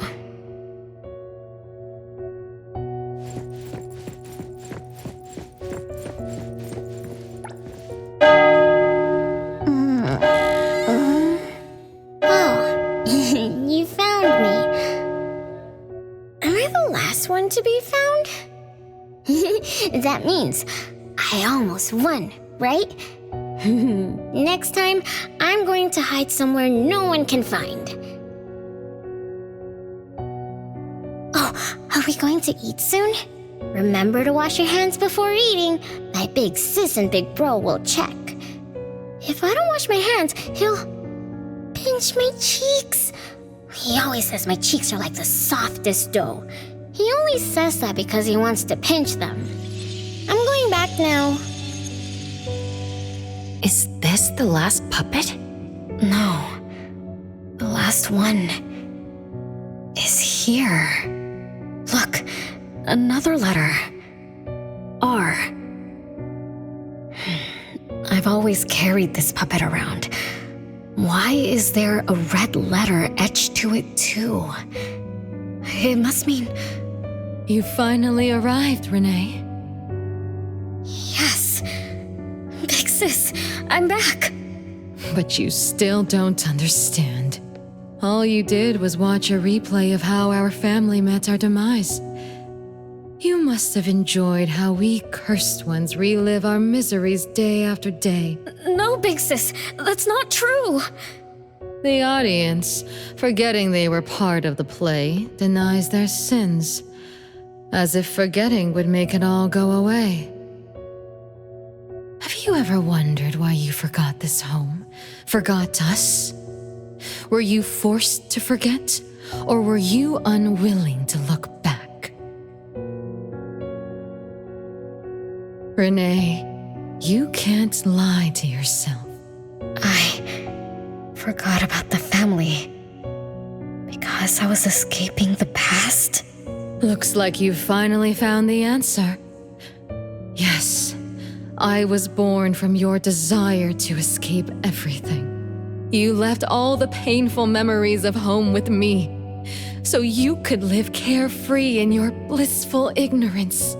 And I will forever call you back, trying to make you remember.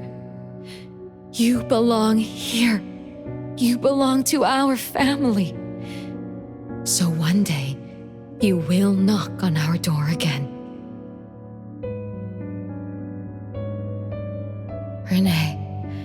Renee, what feelings do you carry as you come home? Now that you remember what happened when we were children, now that you know of the curse you cast upon us, are you shaken? Do you even feel the slightest bit of guilt? You won't. You've always been selfish, greedy, and reckless. You betrayed the very purpose we were born to follow. To love Mother, to be with Mother, and exist only to fulfill her wishes. I'm so sorry. I'm so sorry. You shouldn't apologize to me. Have you ever thought about our mother? Our mother who exists outside the flow of time? What could be her ultimate fate? Mom? What happened to Mom? She gave you everything. All her love, all her life, and that thing. Her eternal present, which would have sustained Mother's immortality.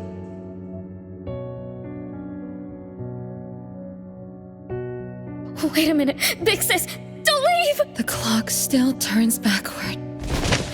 Let's return to the past, to witness that final day of destiny where you are forever frozen. Come then, child of betrayal. I'll be waiting for you on the final stage.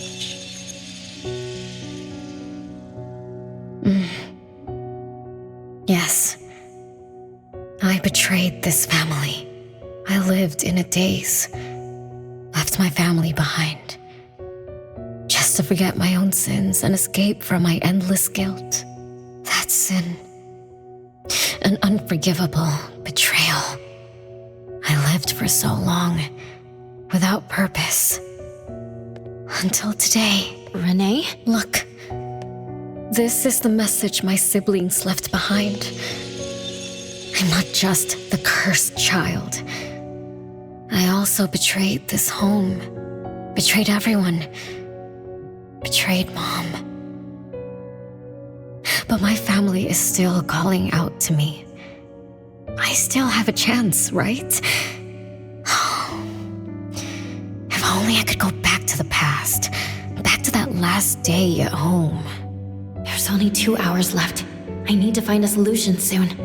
I should talk to Renee about what just happened. 7 o'clock. Time for dinner. Renee, wait, where are you going to?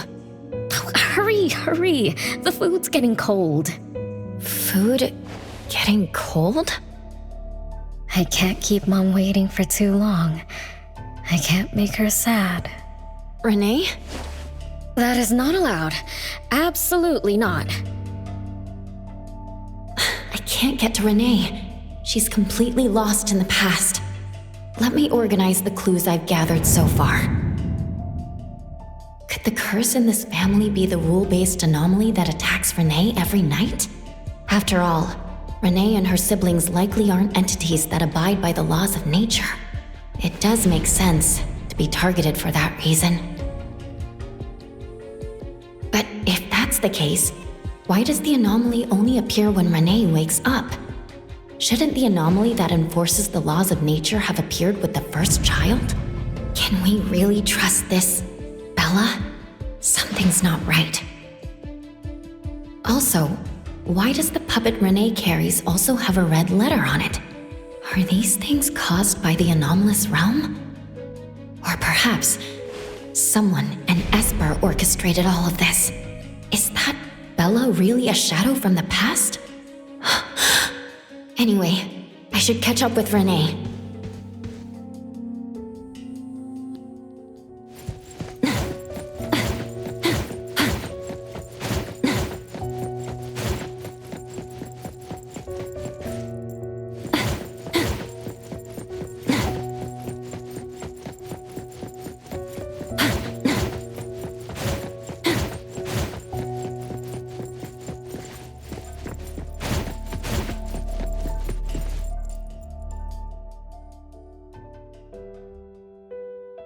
What's wrong, Renee?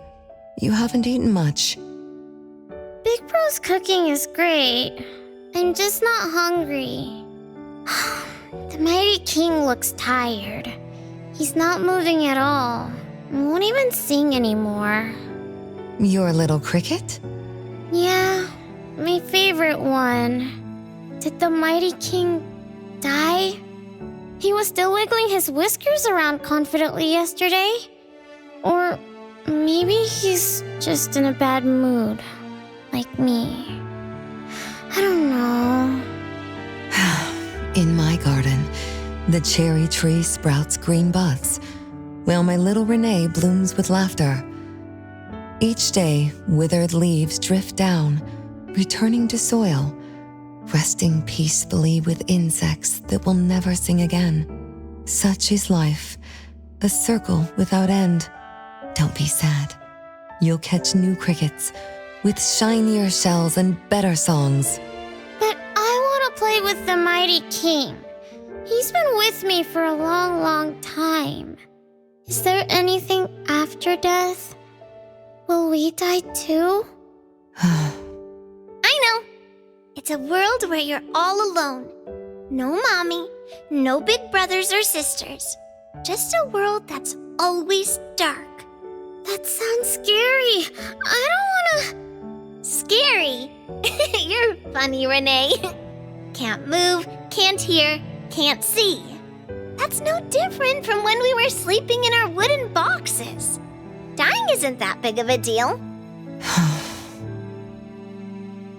Being alive is much better. I want to be with Mom and everyone forever. Appraiser, you're here. Wasn't I immature back then? My time with my family was running out.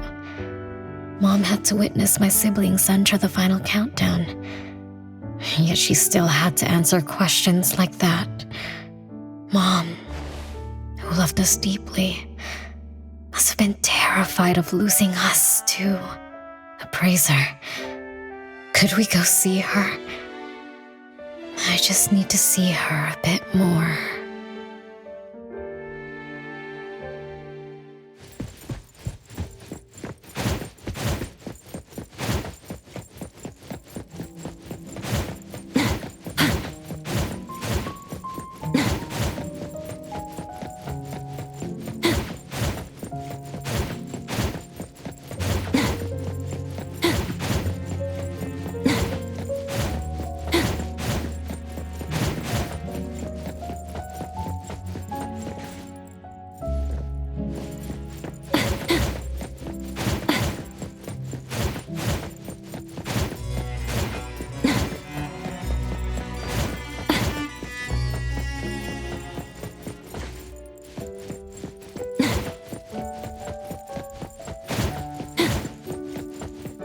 It's way past your bedtime, little troublemaker. I can't sleep. Oh, still feeling sad about the mighty king? Bella told me I'd feel better if I cry. She said that kids like me just needed to cry, get a good night's sleep. Then all trouble will disappear by tomorrow. She said that no matter how sad she felt, she could never cry. So she was jealous that I could. Why can't Bella ever cry? Mama is the same. Huh? Why? Is it because you are grown-ups? Because grown-ups are strong? Mom and Sis work so hard for every chore in the house. I want to grow up soon to help you. I'll grow as tall as Mom wants. Oh, if you want to grow tall soon, you can't be picky about food. No, I don't want to eat green peas. All right now, Mama will tell you a story and put you to bed. You'll grow fast as long as you sleep, okay? Are you continuing yesterday's story? No, tonight I'm telling you a story that no one has ever heard before. Once upon a time, there was a carpenter living in the royal city. Her skill was beyond compare. People said she had the magic to breathe life into wood. If she wanted to, those lifelike puppets she created could become alive. The old carpenter loved crafting, but she was facing a most difficult challenge. As she grew older, her eyesight was no longer as sharp, and her hand that held the carving knife wouldn't stay still. Could that be the end? She remembered what people said about her. If she was as good as they say, couldn't she craft her own assistant? She made up her mind, then began to work. What should a perfect child, a real child, have? He should have the strongest body. The child was born. He was sturdy yet nimble, and once his spring is sprung, he could run 2 laps in the royal city with no one able to keep up. Everyone congratulated the old carpenter, but she shook her head and said, "No, this isn't a real child. What should a perfect child, a real child, have? He should have the most beautiful face." The child was born. His beauty caught everyone's eyes. The king invited him to dance at the palace for foreign guests. Everyone congratulated the old carpenter, but she shook her head and said, "No, this isn't a real child. What should a perfect child, a real child, have?" More puppets were born from the old carpenter's hands. An entertainer who could make children burst into laughter. A grand magician with unpredictable tricks. But no, she shook her head and said, "No, these aren't real children." One night, the old carpenter sat at her workbench, designing the blueprints for her next child. All the puppets quietly stood by her. Suddenly she shivered. The window wasn't closed shut. The howling wind swept away all the warmth from the room. The old carpenter stood up to shut the window, then went to the fireplace for warmth. For a moment, she had an idea she didn't fully understand. Perhaps the dancing candlelight added some warmth to the puppets' faces. She realized that puppets get cold too. The old carpenter took off her scarf and picked up the blanket from her lap. She made sure all the puppets were snug and warm, then went back to her table. Her pencil swooshed around as she began sketching. Soon, a puppet took shape on the paper. She picked up her knife and began carving on the most ordinary piece of wood. Soon enough, a new puppet was sitting on her workbench. There was nothing special about it, but the old carpenter let out a satisfied sigh, as if she completed a masterpiece. She leaned down to kiss the puppet's forehead gently, just like an ordinary goodnight kiss from a mother.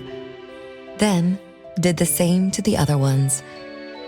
After that, The old carpenter went to bed and slept peacefully. The next morning, she woke up with someone kissing her forehead.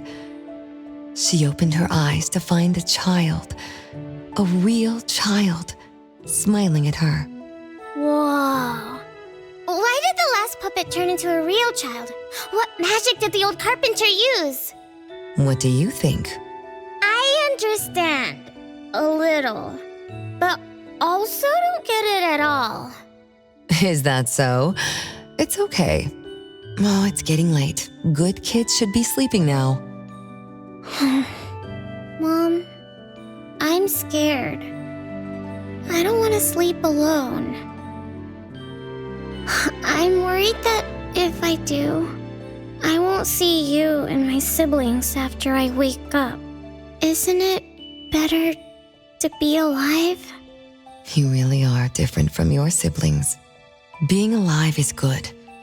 But what exactly makes it good?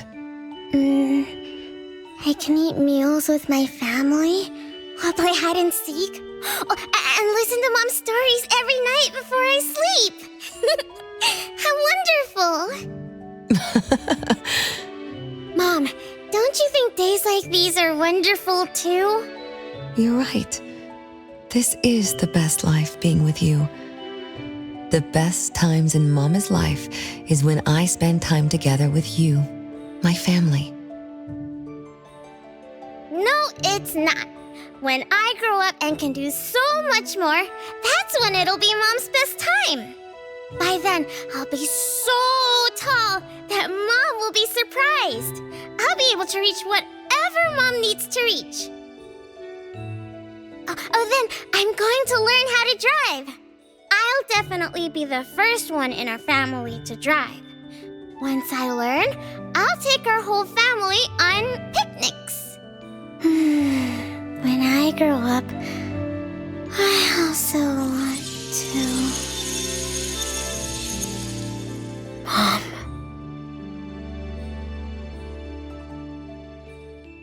Live. Live forever and ever. Do you remember now? That most selfish and greedy wish you made to our mother. With our death sentence, we should have turned back into puppets over 50 years ago. Have you ever wondered why you've been able to escape the debt collector until today? That's the secret that granted eternal life. The secret that froze Mother's body and soul at that very moment. And the price she paid for this eternal moment. Exiling herself out of the mortal world, living without worry or care, without joy or sorrow, without thought or feeling. She should have been enjoying her unmoving life, and we should have been nothing but puppets she made on a whim, with the sole purpose to serve as her children. All we had to do was live under Mother's roof, love her, be loyal to her, and fulfill all her wishes. It should have been that way, even when faced with the registry, faced with the curse you invited. All we could do was to give everything we got and do our best to fulfill our mission until the countdown ends. But what about you? You endlessly sought for Mother's attention, affection, and everything she could possibly give. Now tell me, on that final night, what did you wish from Mother? I told her I wanted to grow up fast. That's right, honest child. And then?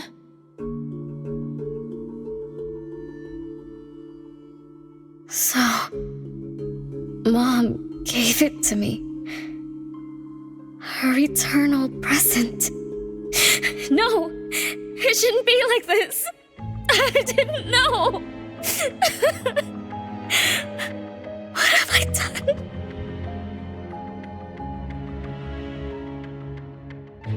Renee, it's not like that!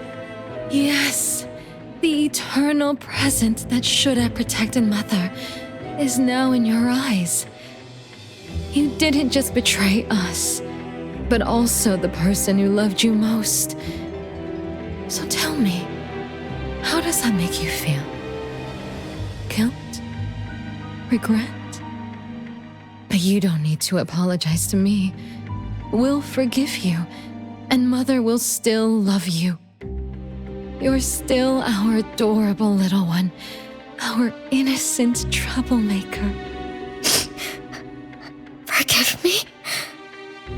I can still earn your forgiveness? And Mom will also?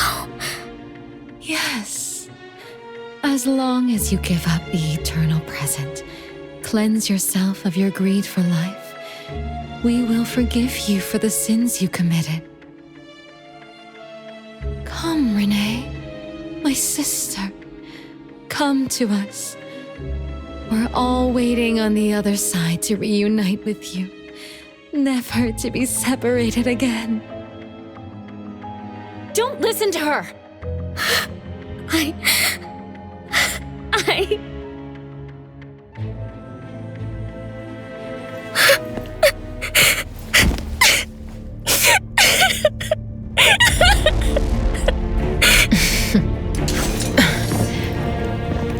Who exactly are you?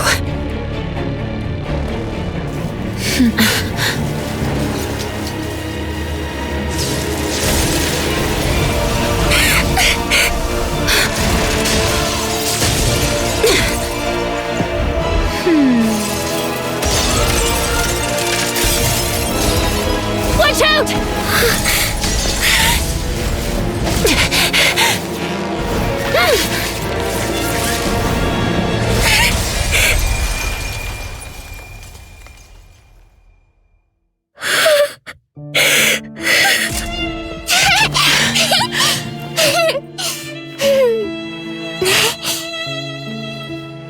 Remember to get to bed early and eat your veggies. My little petal needs to grow up healthy and happy. Don't forget Mama after you grow up, okay?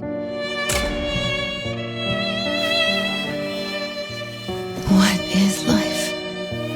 Promise me you'll find the answer for me, okay?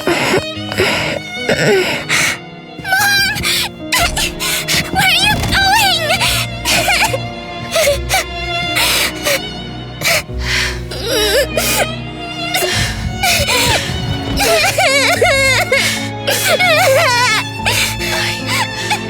I don't need you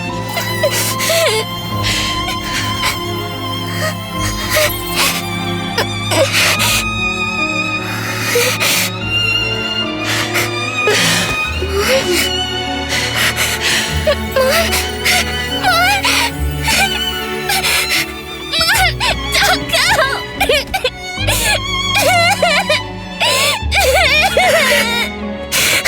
It's all my fault. It's all because of me that Mom... No! I don't want this! See? Now I can live forever. I don't need you anymore!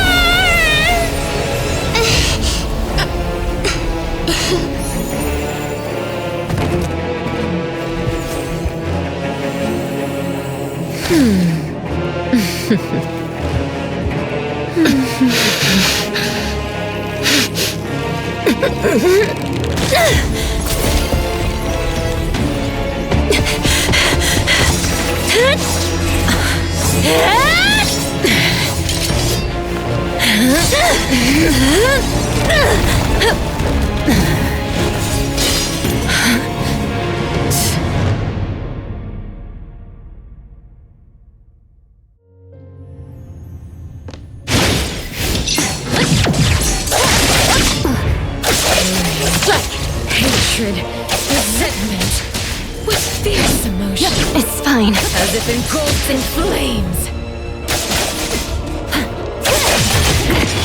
Perfect timing.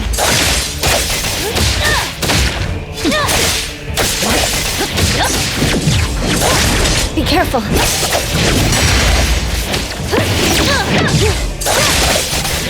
Come on. It's fine. Feeling good. Let's finish this.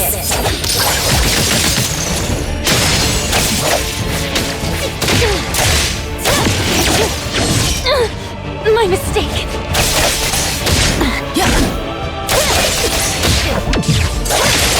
Great.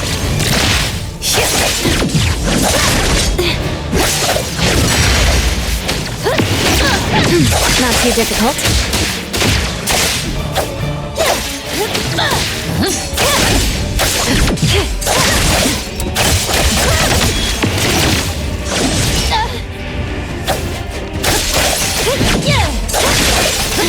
Fate, splinter, and fracture!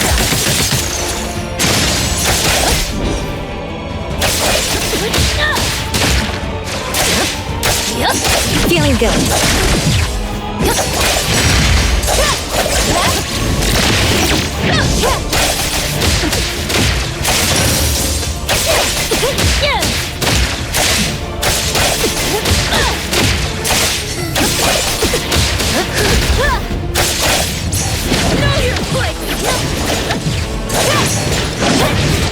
Not too difficult. Stronger than I expected. Let me Be careful. Something. Let's finish this.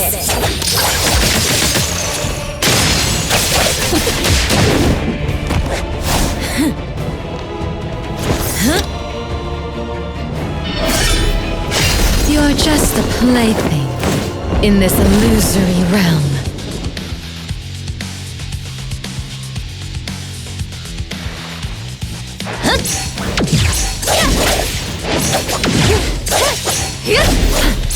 Feeling good. It's fine. Entertain me with your struggles. Be careful. Once I'm born, I'll bury you in this scarlet floral sea. Great.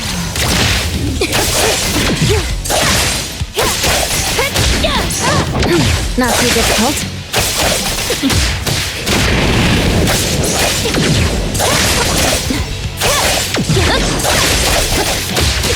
Come on.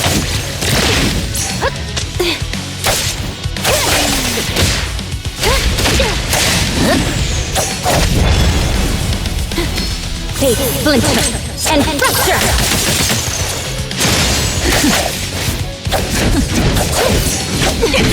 Watch the timing! Great! My mistake!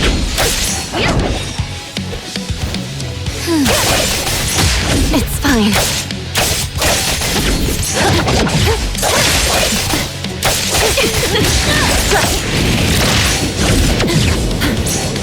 Feeling good.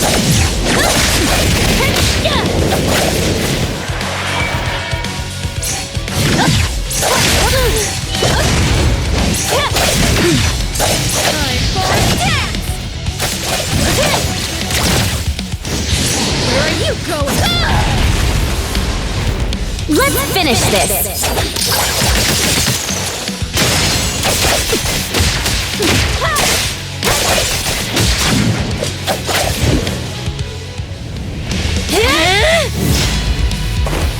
You. I won't let you do this! Such arrogance!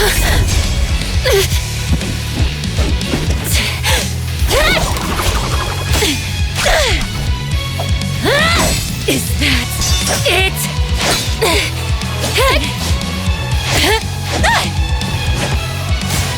Come again! As you wish!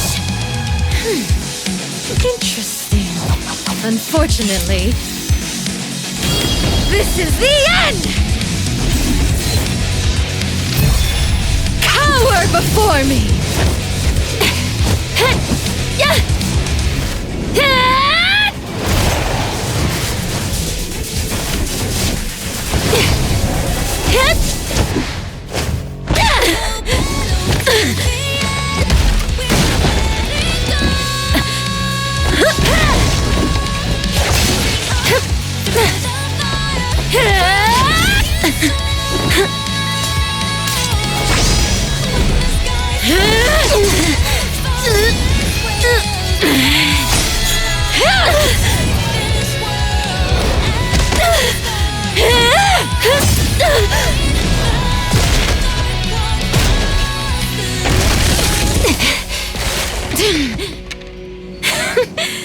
That look on your face. I like it!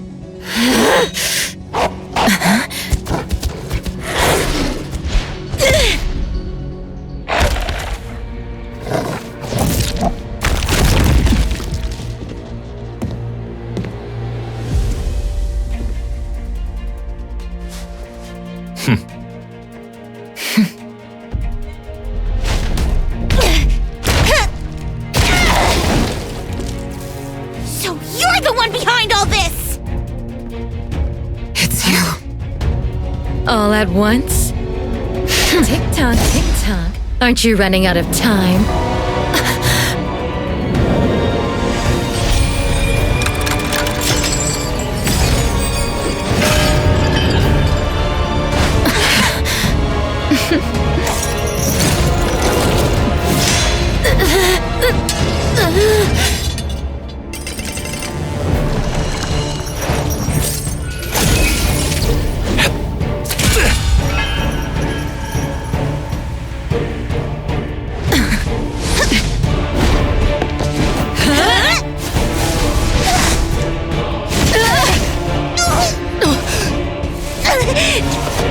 You're slower, Daffodil. Is this little cutie distracting you? I wonder when she dies, she'd be just as charming!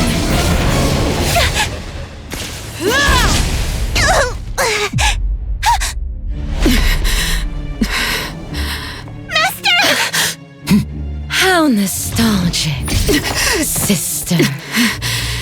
Sanko. We'll meet again. Just so you know, Mother misses you too.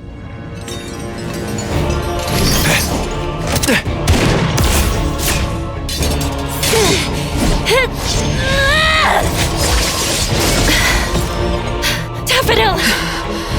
I'm fine.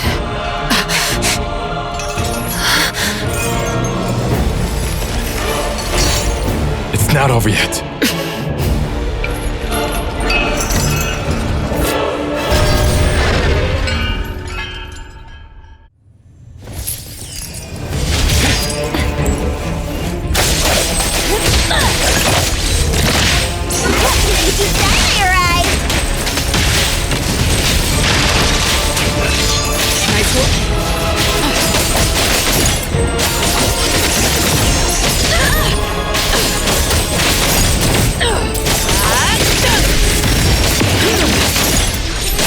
I will see through the necklace.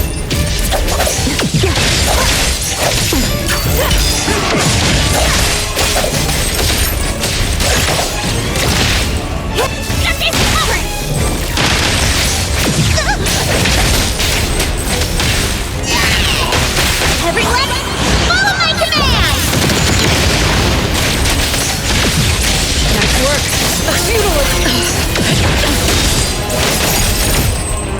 Thousand eyes, awaken!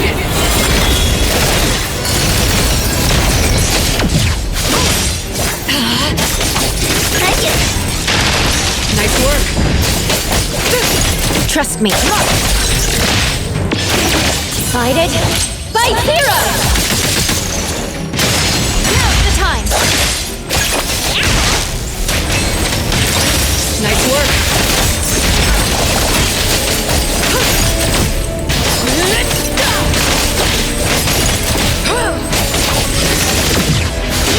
I'm gonna show you hoes. Thunderbolt, it's our turn!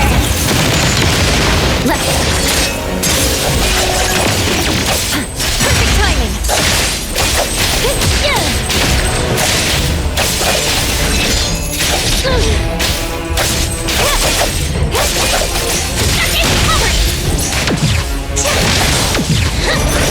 Can't touch this!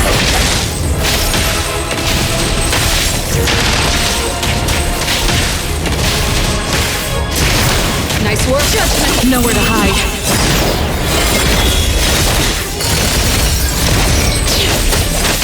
I will see through the trap. Let's finish this!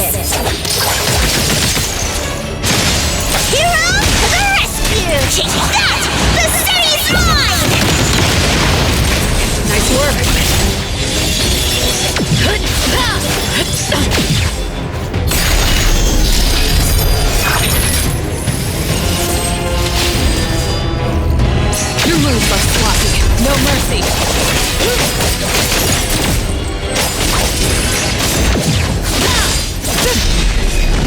Trust me. Time for a change! Just warming up!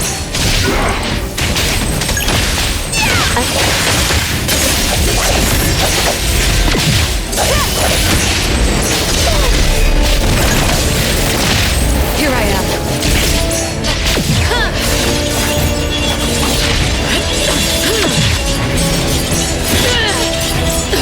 You don't know how to give up.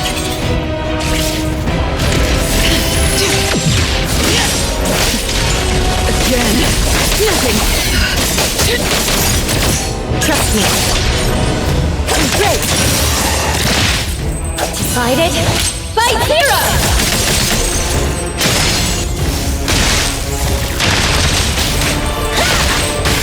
Everyone, follow my command!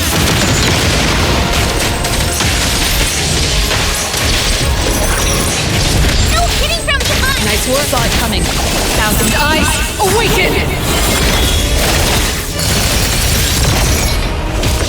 Is everyone okay? I'm fine, but Daffodil, are you okay? Master got hurt the worst, and it's all because of me. I'm fine, really.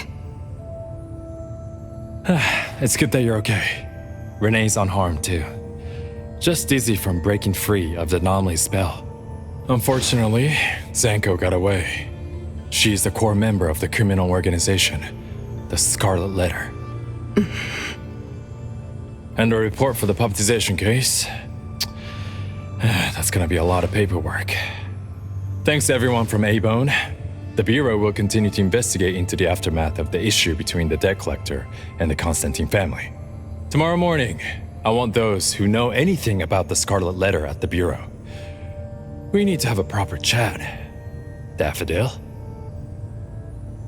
I shouldn't need to fetch you at A-Bone, right? I see. Huh? Says who? Master deserves some rest tomorrow. Natalie, appraiser. Let's go home.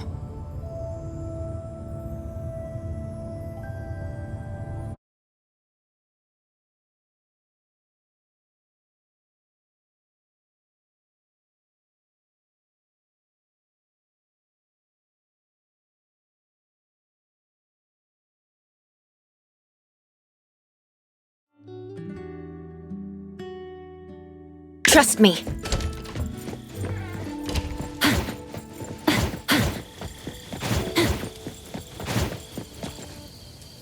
How are your wounds?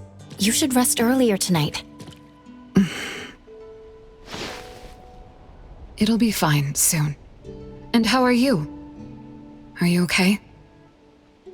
Her Esper ability can affect people's minds through auditory and visual hallucinations. I see. So all the stuff Renee and I saw were illusions layered on top of the debt collector's anomalous realm. Or rather, an illusory world tailor-made to her understanding of Renee, after thoroughly excavating Renee's thoughts and feelings. In other words, Zanko used her Esper ability to alter the family's history, making Renee believe she was responsible for her family's deaths, leading her to voluntarily give up her eternal present. The eternal present probably requires the owner's verbal consent before it can detach itself. An anomaly that can grant its host immortality must be incredibly rare. The Scarlet Letter has acquired more than one rare anomaly. The incident at the Abisu auction was also their doing. With these reckless hits, it's like the Scarlet Letter is announcing their arrival at Hetero. This is just what their leader, Madame T, will do to demonstrate her superiority. Madame T? Is she the mother Zanko spoke of? When she said, "Mother misses you too," could it be... I should have killed her back then. So Zanko used Scarlet Letters to spell betrayer. She could be considered my adoptive mother. I don't deny that she gave me the first home I knew of. It's true. I was once a member of the Scarlet Letter. No wonder Chaos spoke like that. He must have known that Daffodil was a member of the Scarlet Letter, the criminal organization he's pursuing. So Sanko went through all this trouble just to get the Bureau's attention? Hey, what matters now is that you're Daffodil from the A-Bone Antique Shop. Thank you. You're a good person. It's getting late. Good night, appraiser.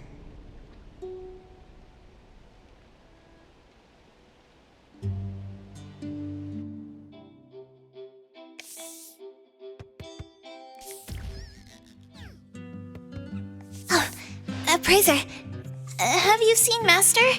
Daffodil isn't here? She's been gone this morning and hasn't come back.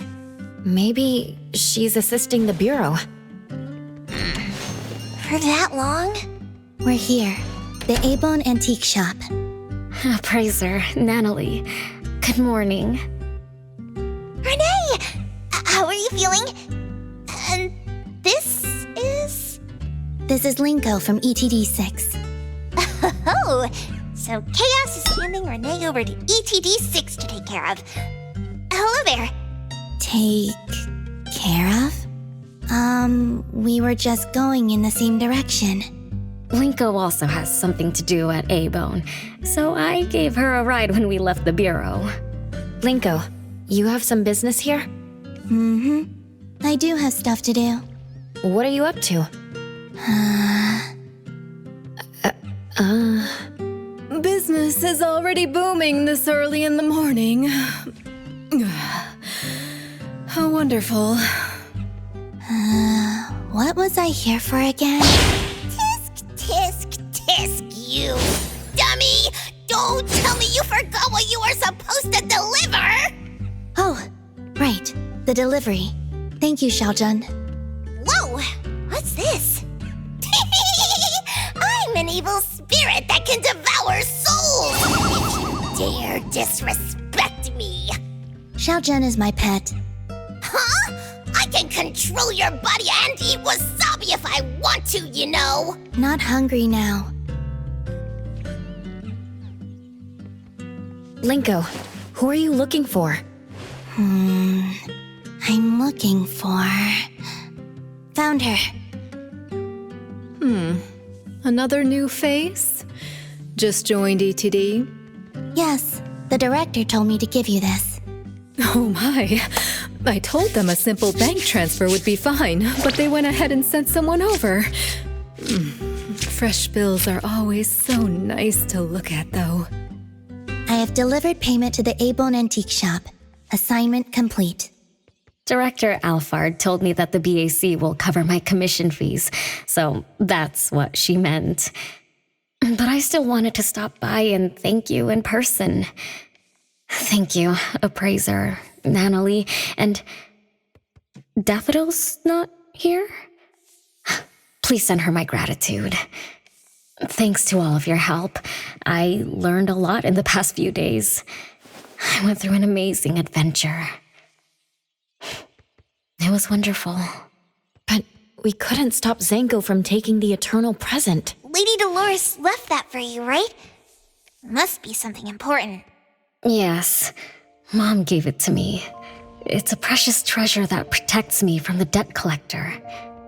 It froze my life on the day the countdown ended.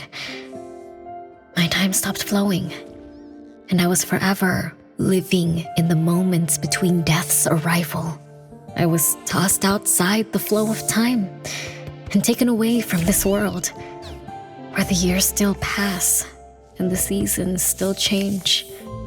For me, the eternal present negated the meaning of time. I gradually lost touch with my past and became unaware of everything happening around me. Every little thing in life that becomes precious because of the flow of time. In the end, I forgot what Mom and my siblings expected of me. I forgot why I was born and why I even existed. Until now. Was that really living? That was the secret, or rather, curse, of the eternal life Mom and I possessed. Mom was also affected. She found life dreadfully boring, so she hoped that our companionship would ease her eternal loneliness. It might have been fortunate for me to lose the eternal present, but honestly, I gained so much more. Most importantly, you helped me remember things from the past, and I finally found myself. That feels so great. I suppose I went through a rebirth, right? I'm so happy for you, Renee. What about the debt collector? Don't worry, I have a solution. Well, in addition, to make the most of this precious rebirth, I've decided to travel around the world. I'll probably leave Hetero for a very, very long time. So for each and every day ahead, I wish you good morning, good afternoon, and good evening.